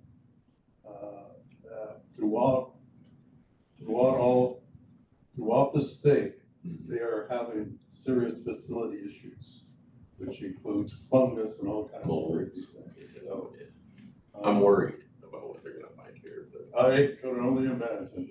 yeah, I'm gonna keep my fingers crossed. And my observation this morning as I parked across the street, our lovely sign people over there, there's mold growing on the backside. I mean, and obviously there's not a revenue source for them, but could they at least power wash and clean that up? Well, I think you're talking the sign on top of the building? Correct. Yeah, I think it's in the lease where they're required to maintain it properly, and if they don't, maybe we can get rid of it. That would, yeah. That'd be the That best would way be, to go. you know, I don't know what, if they could put on some paint or just make it, it looks pretty. Yeah, and it's not very becoming to have a mud like No, that on top of the transit field. Is there a leak, that people have found about that? Yes, One time we were told it was forever, which was a little it's unnerving. a 25-year lease for $100 a month. Very eerie. So when is the lease over, ended? Hmm? When does the lease end? We're halfway through it. Oh my, Yeah. I mean, I have the same board. We're way out. I like that board that sits at that time. I could be at it again. Tempted to buy the add ourselves and put our. It's just, it's a nice story. All right, in ridership, we're finally at ridership. I want to start introducing to you guys ridership every month so that you guys know where we're at as an organization. Go to the next slide, Jason. So this is our total ridership by month for 2023. This is combined fixed route and paratransit ridership. As you can see, January, February, March, April, we were doing pretty good there. Normal ridership, and then we had the significant decrease there because of the shutdown. And then you can slowly see the reestablishment of services since the shutdown. So we're heading in the right direction. We saw a little dip in December, but we are headed in the right direction.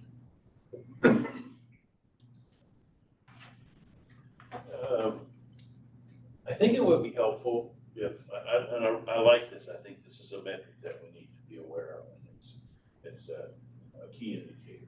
I think it would be helpful if you delineated between the ADA and our Fixed fixed routes. I can do that. Because ADA is kind of limited by, a very small community of needs. But our fixed route, we want that, I would think we would want that to grow continuously. And they'll be paid separately, so that's my suggestion. Sure. Thanks, Paul. Ellen? There used to be a on-time performance, and that'd be a nice metric. That's coming up. Oh, okay. That'll be in the operations manager report. Coming up, Jennifer. Oh, pardon me. Ahead of yourself. I like this format. Good. I do too, I really do, I was sitting at home looking at it, and this was nice. Okay, I good. do have a question about the, has something's, are we gonna there's just gonna be a trajectory, once we get more routes and more loops, we'll get up to our previous ridership, or did we lose something from being closed that we're gonna have to do something extra to bolster that up? Does that make sense? Yeah, it's gonna take a while. We don't run as many service hours as we did before also. So, we had a contraction of the service hours, even though we brought back a particular route, it's not running as long as it was before. So you're gonna have less ridership overall. It's gonna take a while for us to get back to those numbers. But the riders are out there. Yes. Okay. You don't even face it. Lower Columbia probably is gonna be, if not ever start back up, or should say never, I guess. You should never say never, but I think the board might find different priorities. I'm not sure what that would add to the quantity of rides, and whether or not it was substantiated in cost around this. I heard some numbers, 500 a month or something like that, right, or something. But maybe I'm just pulling a number out of my Paul would probably. hat. Yeah, that's very close to what it was. But it was quite expensive to run that route. Very expensive. Tracy? And I just want us to keep in mind as we progress towards inevitable Route 15 possibilities, that we keep in mind the ideas that Jennifer brought out about microtransit. Yes. And if we can make a variation of a fixed route, that we consider that, because that would, and there's some parts of Route 15 that are seasonal, and Do you have a projected timeline when you want to reach the goals, the prior goals? God, I would say at least a year and a half. Yeah, I figured 2 years at least. yeah. And we can do it in a year, that'd be great, but I don't.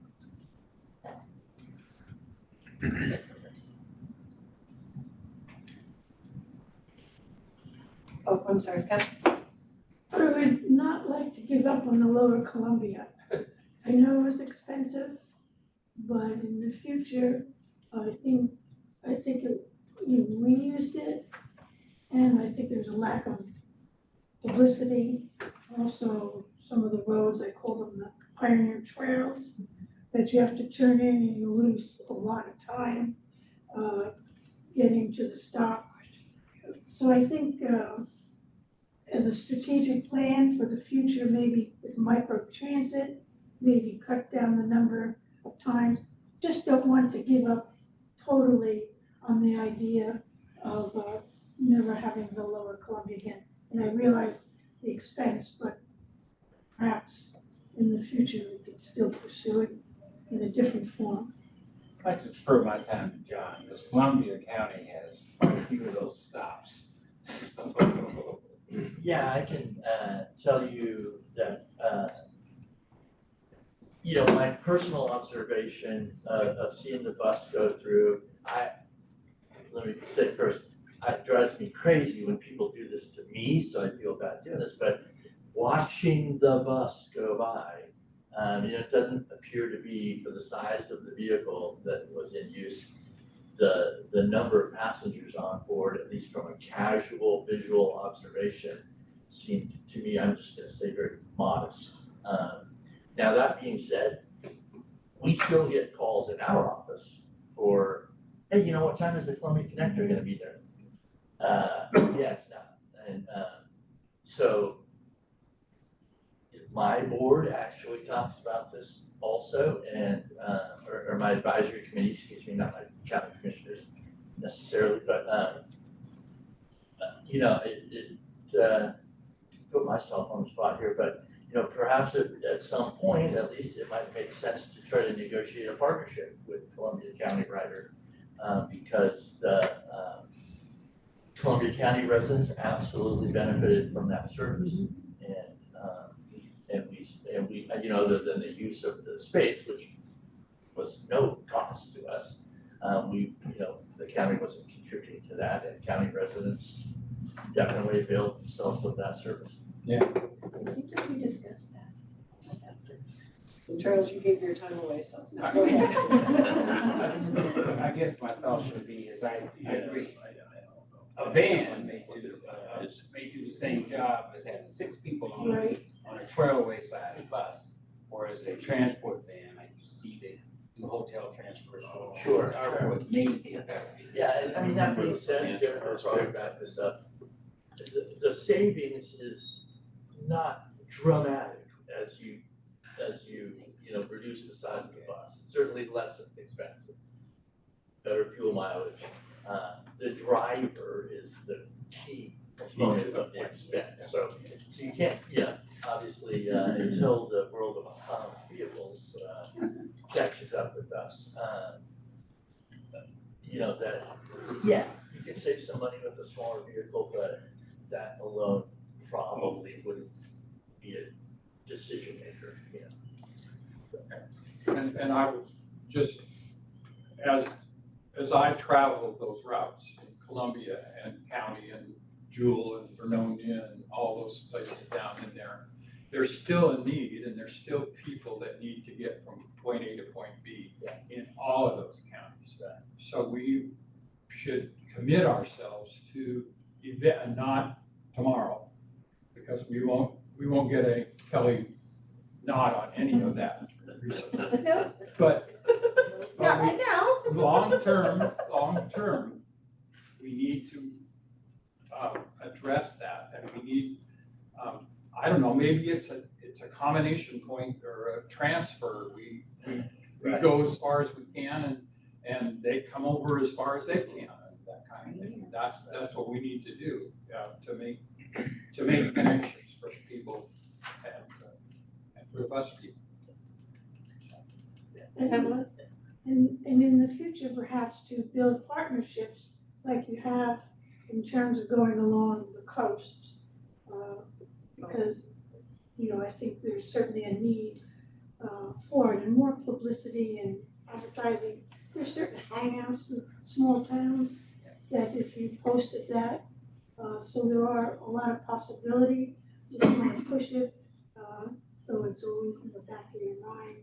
It's not off the table, it's just not Okay. in front of the table right now. Okay, so I'm just gonna keep the table. Pamela's just gonna keep pushing it in That's there. right, that's right. That's right. Thank you. Right, it's on the dessert table. We haven't quite made it there. It's nice to be able to see a transit board actually discuss routes versus having to deal with other issues. This is great. Oh, yeah, This this is we talked, previously to the bottom falling out, about the connections between, Portland and I think we've got coverage from Gahats on, all up the coast and into Portland, PDX Airport, the partnerships with, Oregon Tourism and all that, Yes, it's on the dessert table, but it's good for us to keep talking about it. Yeah, exactly. And with the lack of Greyhound service getting worse and worse and less, we still need to talk about regional transportation, so. There's one more plug here. Since we're going to a conference at Seaside, as far as my understanding is, there's no bus stop there. How they missed a major, huge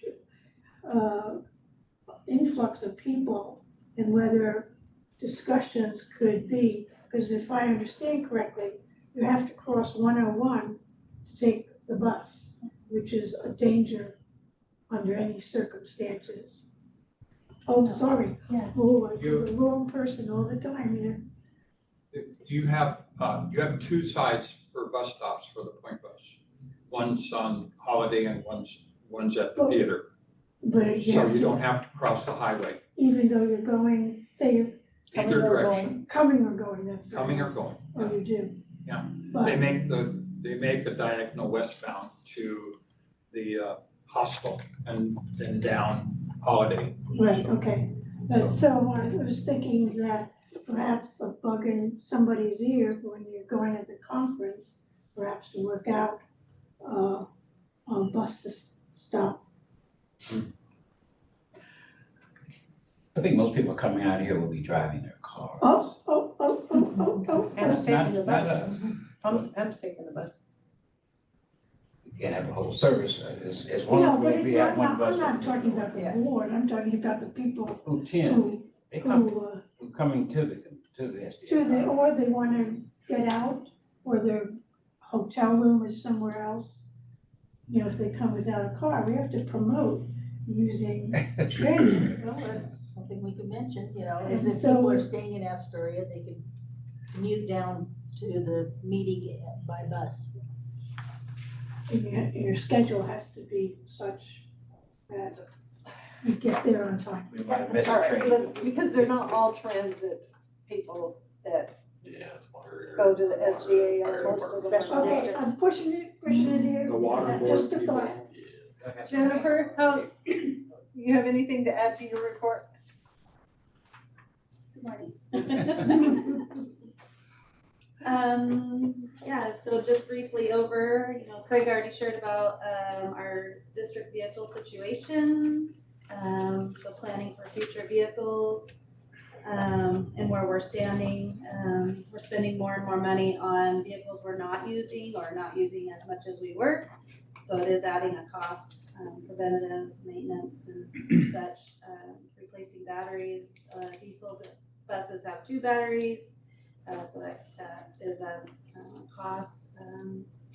And then we have the 2 Lower Columbia Connector buses that were in service previous April, so those will no longer be in use.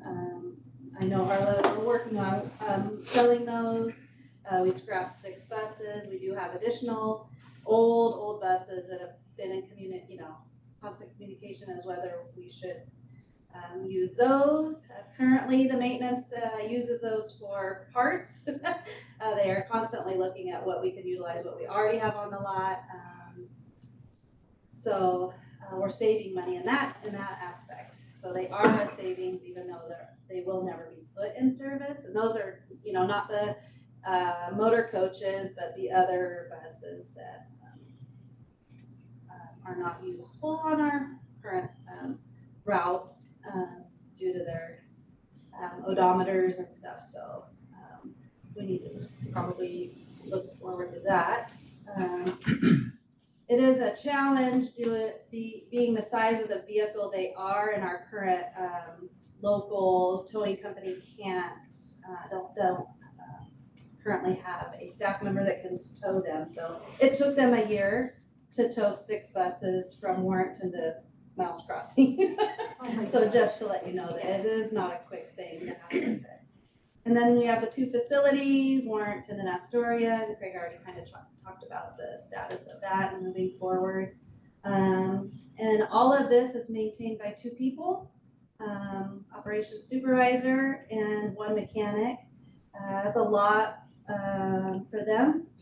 Cleaning the 2 facilities, the bus shelters, cleaning and washing through the winter months, and then the maintenance. And then we just had our huge annual inspection in January.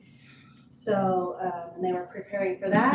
And now due to the inspection, there's always things that, outcomes of that. So they are both working on those. So it's a big, heavy load. And we just did interviews for the lot attendant and offered the job to somebody yesterday. So we're moving forward on that, and that will be a huge weight off of the 2 staff, and we'll add 1 more additional. I don't believe they hold a CDL, so they cannot move vehicles on the Warrenton lot. They cannot help maintenance out in the field and moving buses, but they can drive the mechanic's truck. So there is that relief off of the 2 of them coming in after 4, because our buses run through the evening. So there is a little bit more relief in that sense. And then just for safety aspects, having 2 people in the shop is nice. Supervisor's often on the field, he's here doing payroll. So we do have that 3rd person available in Warrenton for safety reasons, so that's a relief. Often have to hold off jobs because there's not a 3rd person or a 2nd person even with eyes. So leading people between 2 facilities, we've got just the mechanics of communication and just the day-to-day duties, and so just trying to make that improvement. There's always room for improvement, and so email's good, phone calls are hard sometimes. So just communicating, especially through this winter with the ice we had. I had to work from home. I live in Napa, so 2 days I couldn't make it into town. The ice in Napa was intense, and ODOT in the county are unable to access the county or the community as much as they used to. So I couldn't even get out of my driveway. So when years past, I could and brave the drive-in because I knew the highway. If I could get to the highway, I could get to work, but I couldn't even get out of my driveway. So anyways, so working from home and communicating through phone and email, but it seemed to work.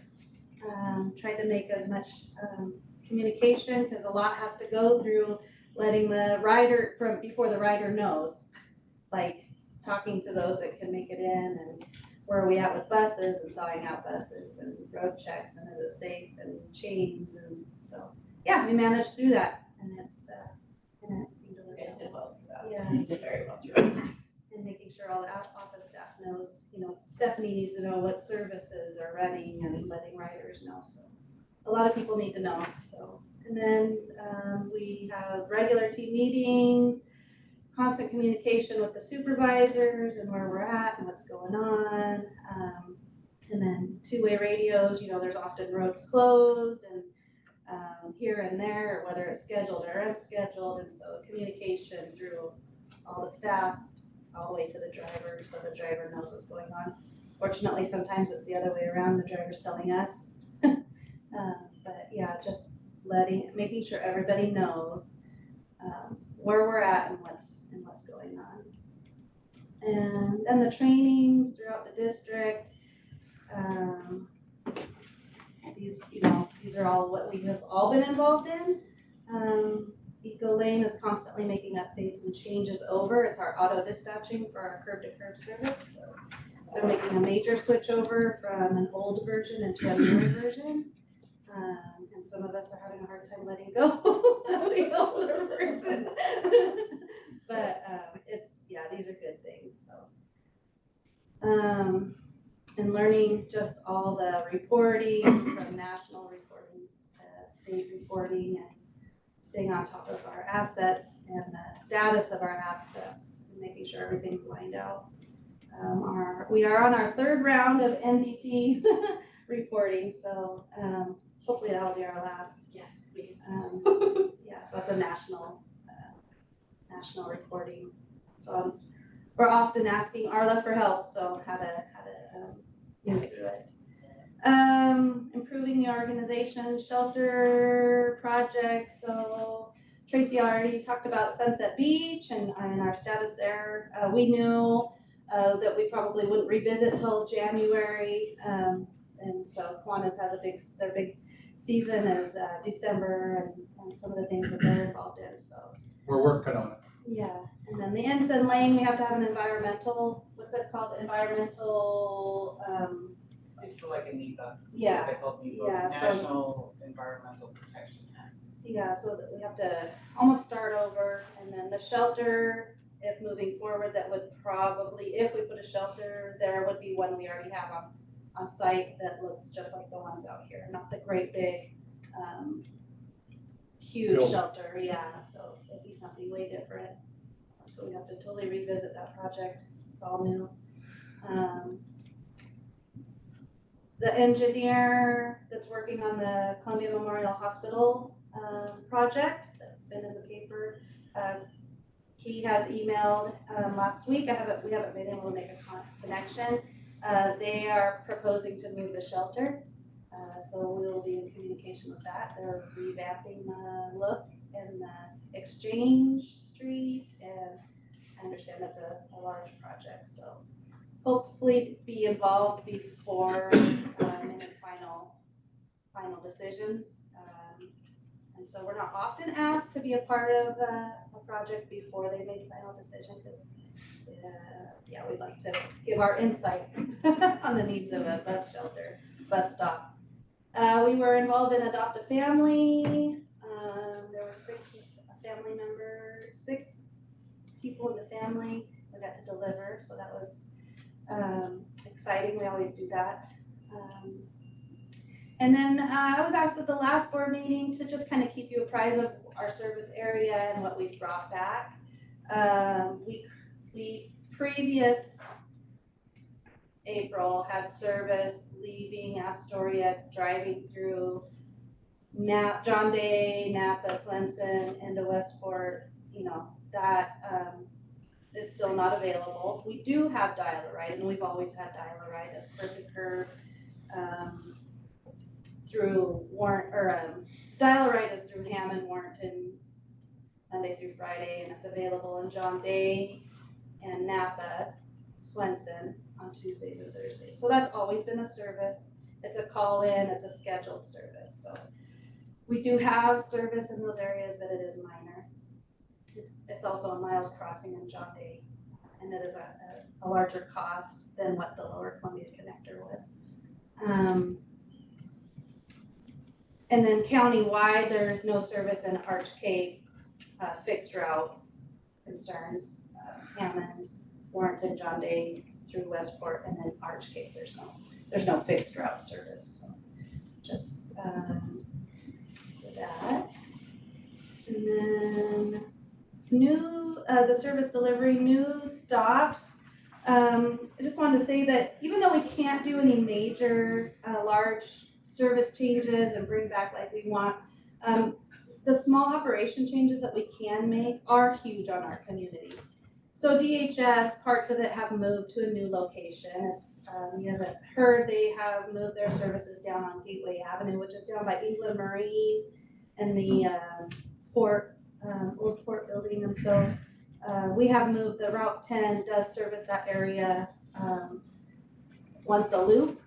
And we have had lots of calls for that, so they are catching on. That was, I believe they started that service at the very end of December. So that's when we started going down there. And so their high calls are beginning of months, at the end of months. So drivers are stating that they're seeing a lot of people actually riding the bus down there. And so that's good, because that's what we want. We want to service our riders. And then, yeah, we kind of already did the road checks and snow routes, so it's as they come and I hear the weather report. Hopefully we won't have too many. That's kind of the beauty of our area. Once it hits hard, but then we don't see it for a while. So, emergency shelter service. We were providing free rides to riders that said that they were going to the emergency shelter. 211 for the state has been updated. They called, we got our contact information all updated. And then our on-time performance, I can spice this up a little bit better for next month. I don't have a shiny color-coded chart, so I can do better. But so our on-time performance is 71%. This is only reflective off the fixed route. Our 3 routes during the week and then the 1 on the weekend. And then in transit, you never want to be early. You always want to run either on time or late, because if you're early, you're missing your riders. And so that's less than 1% are we early for our rides. And that's rides, bus stops, I think over 2,000 bus stops within a 30-day period. That's what that number is coming off of. So I'd say that we're doing pretty good in that aspect. That on time is quite a bit higher than it has been It is in the past. Right, we're only running 3 routes at any given time and 1 on the weekend. Last time we had 7 routes running at one time, so. That makes a difference. Yeah, and this is running off of December numbers, not July numbers. So, but yeah, we always wanna strive for better than 70%, I would say that's. So on weekends, don't we have a bus that comes up from Tillamook County to Cannon Beach? Is that? We one- do not, Tillamook does, Tillamook does. Do they run on the week, during the week? Mhm. So they could stop in Arch Cape. So there's but they. I don't know if they do, but, That would be, they don't stop there, but that would be the bus that could possibly.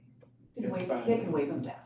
Yeah, we have, So- the highway's a dangerous place to Yeah, wave right. someone down, so you have to have an agreement with somebody to pull off, Arch Cape in or something. As far as pulling off. and they only come to Cannon Beach at best on their schedule is 4 times a day. I put them on our list because they are in our county, so I just add that in there. We often get calls from people in Arch Cape, elderly, disabled, so, but that is outside the 3/4 mile.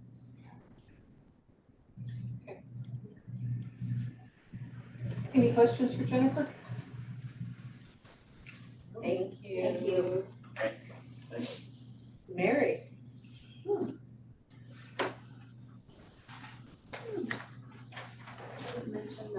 Well, it was a very, very busy last few weeks, even though everybody was busy. But snow and ice certainly made it busy. But You know, I always feel like everything I do is boring, but it's not. It's important. But anyway, so we had a lot of postings that needed to be done during the inclement weather. Updates all the time on what we were doing and what the other services that Jenna talked about, when the warming shelters, keeping up on what they were doing. It's a constant communication. So got all those things posted. Also, we had the Rosa Parks Day. We posted, on our, in the buses, I don't think I talked about this before because we haven't had a meeting, but posted posters on the seat that reserves a seat for Rosa Parks on our buses. It's always well liked, and it really is a neat thing to see. Informational It's a too. really neat thing. What? Informational too, Yeah, for those who yeah. don't know. Yes, I appreciate it. yeah. There's a flyer that goes out with it, or a brochure. And then of course posted on our Facebook and on our website.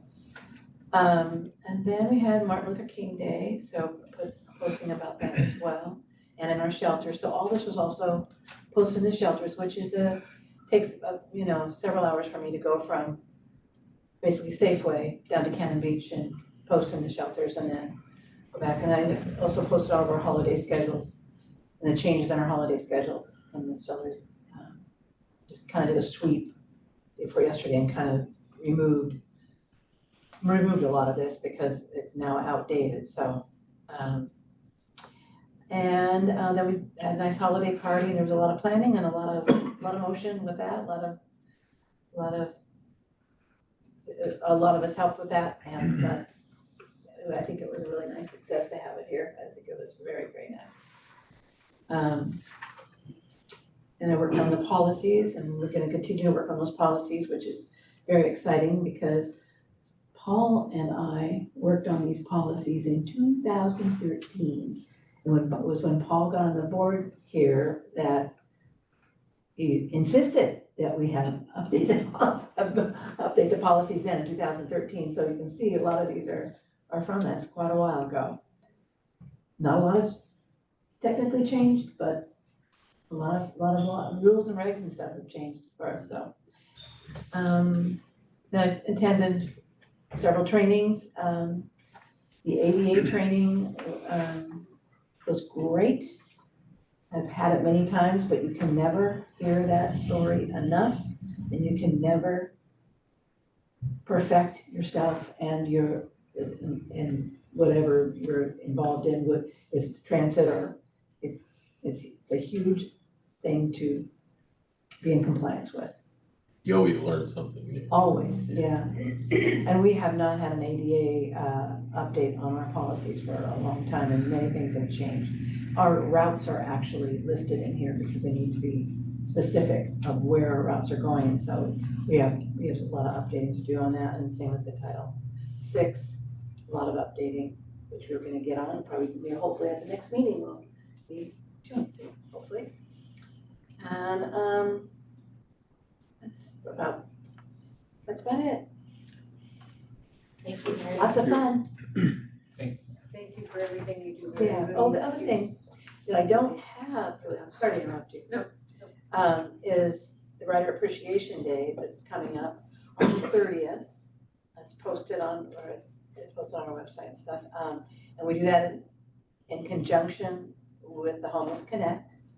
We talked about it at the last meeting a little bit, and so we're on board, and it's posted in English and Spanish, of course, what we're going to be doing, and we're going to be providing, I don't know if Jennifer, did you say that? No, can I share about, or did you wanna share? I'll just share, it's Yeah, okay. Thank you. Yeah, we will be providing, because our routes don't go to the convention center. But we will be having free rides all day, but also staff has come up with a shuttle that will go from the Seaside Cinema over to the Seaside Convention Center. So, and it's gonna go from 10, so the function is from 10 to 2, 10 a.m. to 2 p.m. at the convention center. And so the shuttle will go from 10 to 2, and it will run 3 times an hour. So this will be posted in our shelters, it's gonna be posted, so that we'll get this word out there. It'll be, and I've sent it out to partners for them to post as well. Thank you, Mary. Jason. Good morning, everybody. My report's going to be a little awkward because really it's reflecting the first amount of time that I was able to focus on mobility management.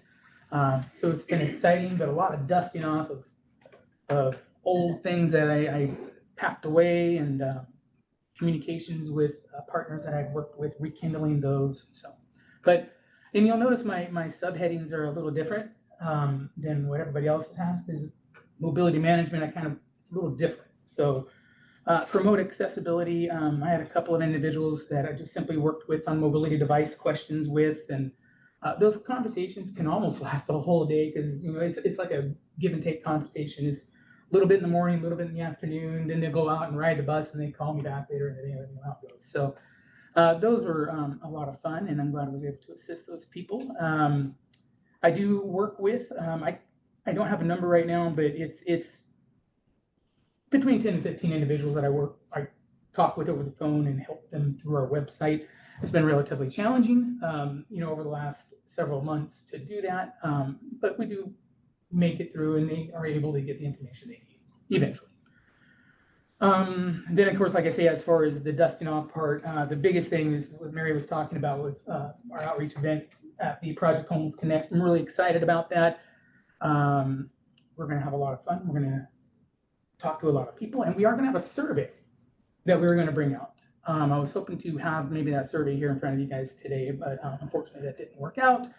But it's good. We're going to learn a lot of information on that. I appreciate all the staff who helped me develop that, and we're going to get it out there. It's going to be released on that day. It'll be the first day that it's out, and then after that we'll have it running for 1 month, and then we'll continually be collecting data. And in future board meetings, sure Craig will share with you some of our answers that we get out of that. And then yesterday, I wish all of you would have been here, but we had a blast hosting the Astoria High School. I have life skills classes that they have, and they love to come over here and have some transit engagement time. We got them out on a bus, we did simulated Route 10, and lots of questions were asked, a lot of really good questions, and they got a lot of goodies, a go bag filled with a lot of items that are very important to high vis. And I want to implore each and every single one of you, if you talk to somebody, you encourage anybody to ride the bus or whatever, in any situation, please indicate to them, wear high vis stuff, something reflective, even just white sometimes just kind of is easier to see out there than black from head to toe. So want to make sure that people are safe while they're out there riding our bus. So, travel training and education. Let's see here, I travel trained 3 individuals. 2 of them were 60 years and older, and 1 was 50 years old. We had great communications. It's just so much fun to work with individuals out on a route. I get to, in some cases, go to their home and assess, the level of mobility that they can achieve, to get out onto the sidewalk. How far does it take for them to get to a bus route? So it's challenging because each person's really, really different, but there's definitely a lot of need, and I love to put the effort in to help people get out and go. So, and then, like I said, preparing outreach events for this month and into the future. I talked about before the travel training videos. I think ODOT long ago during the COVID times, they saw to allow me to put some of my money into creating travel training videos. And they've been well received and well viewed. But just this last month, it was really neat, and it was a good reminder that they're still there, because I haven't had a chance to really play around with them too much. But speaking to somebody on the phone or talking to somebody, like, can I have something that I can go and work with at home? So, oh yeah, go onto YouTube and watch a variety of our videos. Even though some of those videos need to be updated because of our new route structure and stuff, they're still useful. It's still a huge benefit to somebody who might not maybe have a whole lot of confidence, maybe got a little, but watching a video, boom, they just get it right in there. And I get that feedback from them all the time. They're like, hey, I just needed to watch that one video and I'm good now. So that's cool. Improving the organization and focus on the individual.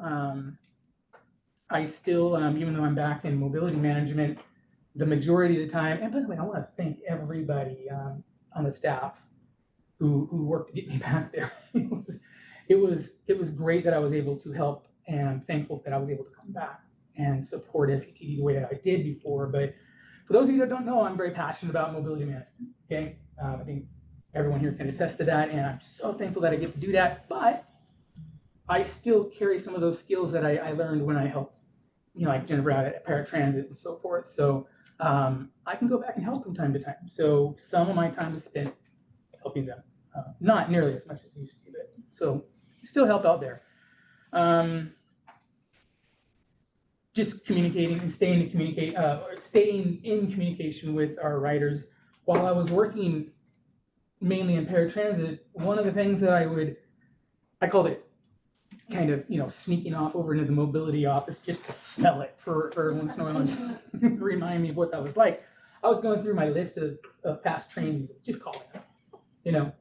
What did we talk about? Anything you can imagine. We were just chatting, most of those conversations were only between 5 and 10 minutes. A couple of hung up on me, a few of them were really mad. But the point is we stayed in contact, and we did that a variety of ways. I get some texting back and forth. So point is to just not lose contact with them. So, and I've already talked about maintaining some of the travel training videos and stuff like that. And then improving coordination with partners. In part of my dusting off of the program, I'm calling back all the people that I'd worked with before, like Northwest Seniors and Disability, DHS, all the schools. Astoria High School has always been the most receptive. Maybe it's because I went there when I was a kid, but working with individuals to try to maybe get them to connect with me at Project Homeless Connect. Project Homeless Connect there's so many wonderful things that happen there, but there's also the networking that can happen a little more organically there. So what I am kind of hoping here, I'll stop here for just a second, and anybody who is willing to go down there and give me a hand, just come on down anytime. We'll be there. I was trying to maybe get something fancy, like maybe a little route or a little shuttle down there just for us and everything, but that just won't be able to come to fruition. If you find yourself down there and you're ready to come help, last year, let me tell you something. I spoke with a couple of families, just one in particular I'll tell you about. 5-member family, just kids, mom and dad were there. And they needed assistance in how to ride the bus. They needed assistance maybe even in getting a free ride, just really, really cool stuff to talk to somebody about. And I would not have been able to have that conversation. Or the other person that was there with me as well, our transportation options specialist was there at the same time. But the help that board members came down and other staff members came down to help give me that time to be able to go over there and speak to somebody. So there needs to be sometimes conversations where we bore out more details with individuals. And I think anybody who's going to go down there, I think people who came last year, but that's the main reason why I need help down there, so that I can break away from handing out a variety of things and go bags and stuff and can go talk to that family. So thank you. Yes. So 10 to 2, but is there like a busiest time where you would want to have the most help? Basically, if you can imagine 10 to 1. 10 to 1. Yes, sir, Charles. I think those who go, some folks have an idea what the homeless space looks like on homeless people. Sure. Unhoused, I guess, that's what they call it. And if you want to have all your preconceived notions changed, go down and work down there, because it's often families, children, and just people you don't think are homeless, and exactly. And the gratitude that they gave us was incredible. Absolutely. So I will be there. Yeah, thank you so much. Yeah, Rebecca, I think you were down. I can't be there until after 3, but I can help big cleanup. Yeah, absolutely. The reason why I say 10 to 2 is usually 2 to 3. It's really kind of, sparsed out there. But so I thank you all for any considerations you'll put into coming down. And I would strongly suggest that you come down with just that heart of compassion and the ability to be able to discuss transit with people. Okay, it's going to give you an opportunity to really put out what you learned. So thank you so much. And I've always had the veterans on my monthly reports, even though we didn't have them. Or even though we didn't have the program, I'd still always talk about them. And in this format here, I just wanted to let you know that I'm gonna throw together just an ad hoc meeting with any veterans. I've invited roughly about 20 individuals for tomorrow's meeting. Haven't really publicized it too much to everybody because I don't know how it's gonna turn out. But the idea is we're just gonna get together and we're gonna shoot the breeze on transit for about an hour. We're just gonna talk about challenges or successes or anything. And we'll have, I know one of our, I don't wanna call him former, but one of our former drivers, I guess, is going to be there. I wish I could have both of them there, but we're gonna be able to talk about what it's like maybe. What was the program like before? So when down the road, when we have money that comes in as an availability out there of getting that money, we'll have something at least that we can look back on and say, yeah, at least we talked to them once a month. So just keep that in mind, keep me in your thoughts on that, because those meetings, I love working with the veterans. I wouldn't do my job if I couldn't do that. Yes. Hasn't the veterans, I know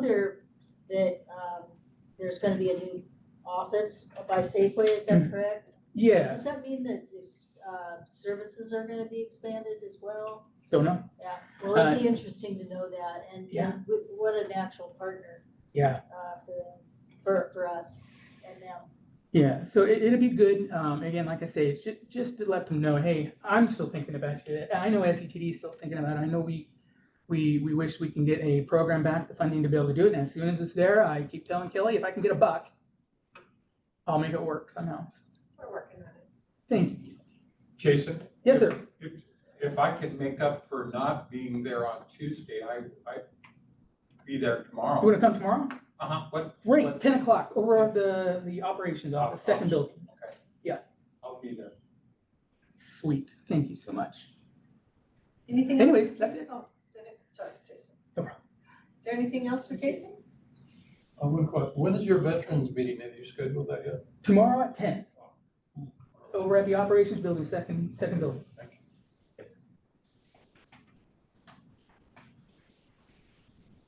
I see Paul's ready to go.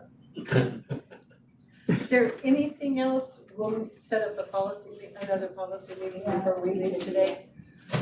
Anybody else? What happened to human resources report? She's been out for a few days, family medical. Okay, all right. I have one thing that I forgot to mention earlier. Did we talk at all about establishing not an office again in Seaside, but an outlet for ticket sales, things like that? No. Okay. That's okay. Good. Yeah, I'd Thank like you. to see the numbers on some data about that. Okay, all right.